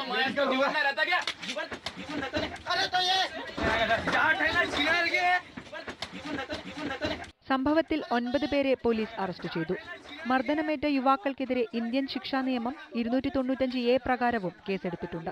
പിടിച്ചെടുത്ത മാംസം പരിശോധനയ്ക്കായി നാഗ്പൂരിലെ ലബോറട്ടറിയിലേക്ക് അയച്ചിട്ടുണ്ട്. National desk, news 18. മറ്റുള്ളവരെ മർദ്ദിക്കാൻ നിയമം കയ്യിലെടുക്കാൻ നിയമം ഒന്നുകൂടി കർക്കശമാക്കി അല്ലെങ്കിൽ തീരുമാനങ്ങളെടുത്ത് അങ്ങോട്ട് വെച്ചു കൊടുത്തിരിക്കുകയാണ് കേന്ദ്ര സർക്കാർ എന്ന കാര്യത്തിൽ സംശയമില്ല. കാര്യം കൊണ്ടുതന്നെയാണ് അത് വലിയ തോതിൽ എതിർക്കപ്പെടുന്നത്. രാഷ്ട്രീയമായ എതിരഭിപ്രായങ്ങളുള്ള മമതാ ബാനർജിയും പിണറായി വിജയനും വലിയ തോതിൽ എതിർപ്പുള്ള 2 രാഷ്ട്രീയ പാർട്ടികളുടെ നേതാക്കളും മുഖ്യമന്ത്രിമാരും ഒന്നിച്ചു നിൽക്കുന്നു രാജ്യത്ത് എന്നത് അടക്കമുള്ള കാര്യങ്ങൾ ഈ ഉണ്ടായിരിക്കുന്ന സംഭവവികാസങ്ങളുടെ വലുപ്പത്തെ വ്യക്തമാക്കുന്നതാണ്. ചർച്ചയിൽ പങ്കെടുത്തതിന് 3 പേർക്കും ഒരിക്കൽ കൂടെ നന്ദി. പ്രൈം ഡിബേറ്റ് മറ്റൊരു വാർത്തയിലേക്ക്. വൻകിട ജലവൈദ്യുത പദ്ധതികൾ ഇനി പ്രാവർത്തികമാക്കാൻ കഴിയില്ലെന്ന് മുഖ്യമന്ത്രി പിണറായി വിജയൻ. അതിരപ്പള്ളി ജലവൈദ്യുത പദ്ധതിക്കെതിരെ വിമർശനങ്ങൾ ഉയരുന്ന ഘട്ടത്തിലാണ് മുഖ്യമന്ത്രിയുടെ പരാമർശം. അതിരപ്പള്ളിക്കെതിരെ പരിസ്ഥിതി പ്രവർത്തകരടക്കം രംഗത്ത് വന്നപ്പോൾ ആദ്യം മുതൽ പദ്ധതി നടപ്പാക്കുമെന്ന നിലപാടിലായിരുന്നു സംസ്ഥാന സർക്കാർ. സംസ്ഥാനമാകെ ആതിരപ്പള്ളി പദ്ധതിയെക്കുറിച്ചുള്ള ചർച്ചകളും വിമർശനങ്ങളും ഉയരുമ്പോഴാണ് ജലവൈദ്യുത പദ്ധതികളെക്കുറിച്ചുള്ള മുഖ്യമന്ത്രിയുടെ വിലയിരുത്തൽ. കേരളത്തിൽ കുറഞ്ഞ വിലക്കുള്ള വൈദ്യുതി ലഭിക്കണമെങ്കിൽ ജലവൈദ്യുതിയെ ആശ്രയിക്കേണ്ടി വരും. എന്നാൽ ഇന്നത്തെ സാഹചര്യത്തിൽ കൂടുതലായി ജലവൈദ്യുതിയെ ആശ്രയിക്കാൻ കഴിയില്ലെന്നും പുതിയ ജലവൈദ്യുത പദ്ധതികൾ പ്രാവർത്തികമാക്കാൻ സാധിക്കില്ലെന്നും മുഖ്യമന്ത്രി പിണറായി വിജയൻ. അങ്ങനെ ജലവൈദ്യുതിയെ ഇന്ന് നമുക്ക് കൂടുതലായിട്ട് ആശ്രയിക്കാൻ കഴിയില്ല. ആശ്രയിക്കുന്നെങ്കിൽ തന്നെ വൈദ്യുതി പ്രശ്നം പരിഹരിക്കത്തക്ക രീതിയിൽ ഇടപെടാൻ കഴിയാത്ത നിലയിൽ അതിന് മാത്രം നമ്മുടെ നാട്ടിൽ ഇനി വലിയ പദ്ധതികളൊന്നും പ്രാവർത്തികമാക്കാൻ കഴിയില്ല എന്ന അവസ്ഥയിൽ ആതിരപ്പള്ളി വിഷയത്തിൽ ആദ്യഘട്ടത്തിൽ പദ്ധതി നടപ്പിലാക്കുമെന്ന് അറിയിച്ചിടത്തു നിന്നാണ് പുതിയ ജലപദ്ധതികൾ പ്രാവർത്തികമാക്കാൻ സാധിക്കില്ലെന്ന നിലപാടിലേക്ക് മുഖ്യമന്ത്രി ഉൾപ്പെടെ മാറിയത് എന്നതാണ് ശ്രദ്ധേയം. ജലവൈദ്യുത പദ്ധതികളെ മാത്രം ആശ്രയിച്ച് KSEBക്ക് ഇനി വൈദ്യുതി വിതരണം സാധ്യമാകില്ല. ഈ സാഹചര്യത്തിൽ സൗരോർജ്ജ വൈദ്യുതിയെക്കുറിച്ച് ആലോചിക്കേണ്ട സമയം അതിക്രമിച്ചുവെന്നും മുഖ്യമന്ത്രി പറഞ്ഞു. എല്ലാവരും നടത്തുന്ന ചർച്ചകളിൽ സമവായമുണ്ടെങ്കിൽ ആതിരപ്പള്ളിയെക്കുറിച്ച് ആലോചിക്കാമെന്നാണ് കോഴിക്കോട് സോളാർ നിലയം ഉദ്ഘാടനം ചെയ്യാനെത്തിയ വൈദ്യുതി മന്ത്രി MM മണി പറഞ്ഞത്. അത് ആതിരപ്പള്ളി എന്നൊക്കെ പറഞ്ഞാൽ ആകെ പൊള്ളുന്ന നിലയാണ്. അഭിപ്രായ വ്യത്യാസവും പ്രശ്നവുമാണ്. മുന്നണിക്കകത്ത് അഭിപ്രായ വ്യത്യാസം, ആകെ അഭിപ്രായ വ്യത്യാസം, അങ്ങനെയുള്ള പ്രശ്നമുണ്ട്. അഭിപ്രായ വ്യത്യാസം ആണെങ്കിലും ഒരു സംവാദമാകാമെന്നാണ് എനിക്ക് തോന്നുന്നത്. അത് സംബന്ധിച്ചൊരു ചർച്ച നടക്കുന്നത് നല്ലതാണ്. എന്തായാലും പുതിയ സാഹചര്യത്തിൽ ആതിരപ്പള്ളി അടക്കമുള്ള വിഷയങ്ങളിൽ മുഖ്യമന്ത്രി അടക്കം നിലപാട് മയപ്പെടുത്തിയെന്ന് വേണം അനുമാനിക്കാൻ. ന്യൂസ് 18 കോഴിക്കോട്. ഹാദിയ വിഷയത്തിൽ 3000-ഓളം പേർക്കെതിരെ പോലീസ് കേസെടുത്തു. ജാമ്യമില്ലാ വകുപ്പ് പ്രകാരമാണ് കേസ്. കോടതിക്കെതിരെ മോശം പരാമർശം നടത്തിയതിനെതിരെ ഷൗക്കത്ത് അലിക്കെതിരെയും കേസെടുത്തു. എന്നാൽ കോടതിക്കെതിരെ പരാമർശം നടത്തിയിട്ടില്ലെന്ന് ഷൗക്കത്ത് അലി പറഞ്ഞു. മുസ്ലിം ഏകോപന സമിതിയുടെ പ്രതിഷേധ മാർച്ചിനിടെയായിരുന്നു ഭീഷണി പ്രസംഗം. ഹാദിയയ്ക്കെതിരെ വിധി പ്രസ്താവിച്ച ഹൈക്കോടതി ജഡ്ജിയെ വകവരുത്തുമെന്ന് popular front general convener VK Shoukath അലിയാണ് ഭീഷണിപ്പെടുത്തിയത്. മണപ്പാട്ടിപ്പറമ്പിൽ നിന്ന് ആരംഭിച്ച മാർച്ച് സെന്റ് ആൽബർട്ട്സ് കോളേജിന് മുന്നിൽ പോലീസ് തടഞ്ഞപ്പോൾ അക്രമാസക്തമായി. ഇതിനിടെ പോലീസിന്റെ ജലപീരങ്കിയിലേക്ക് ഓടിക്കയറിയ ഷൗക്കത്ത് അലി മൈക്കിലൂടെയാണ് പ്രസംഗം നടത്തിയത്.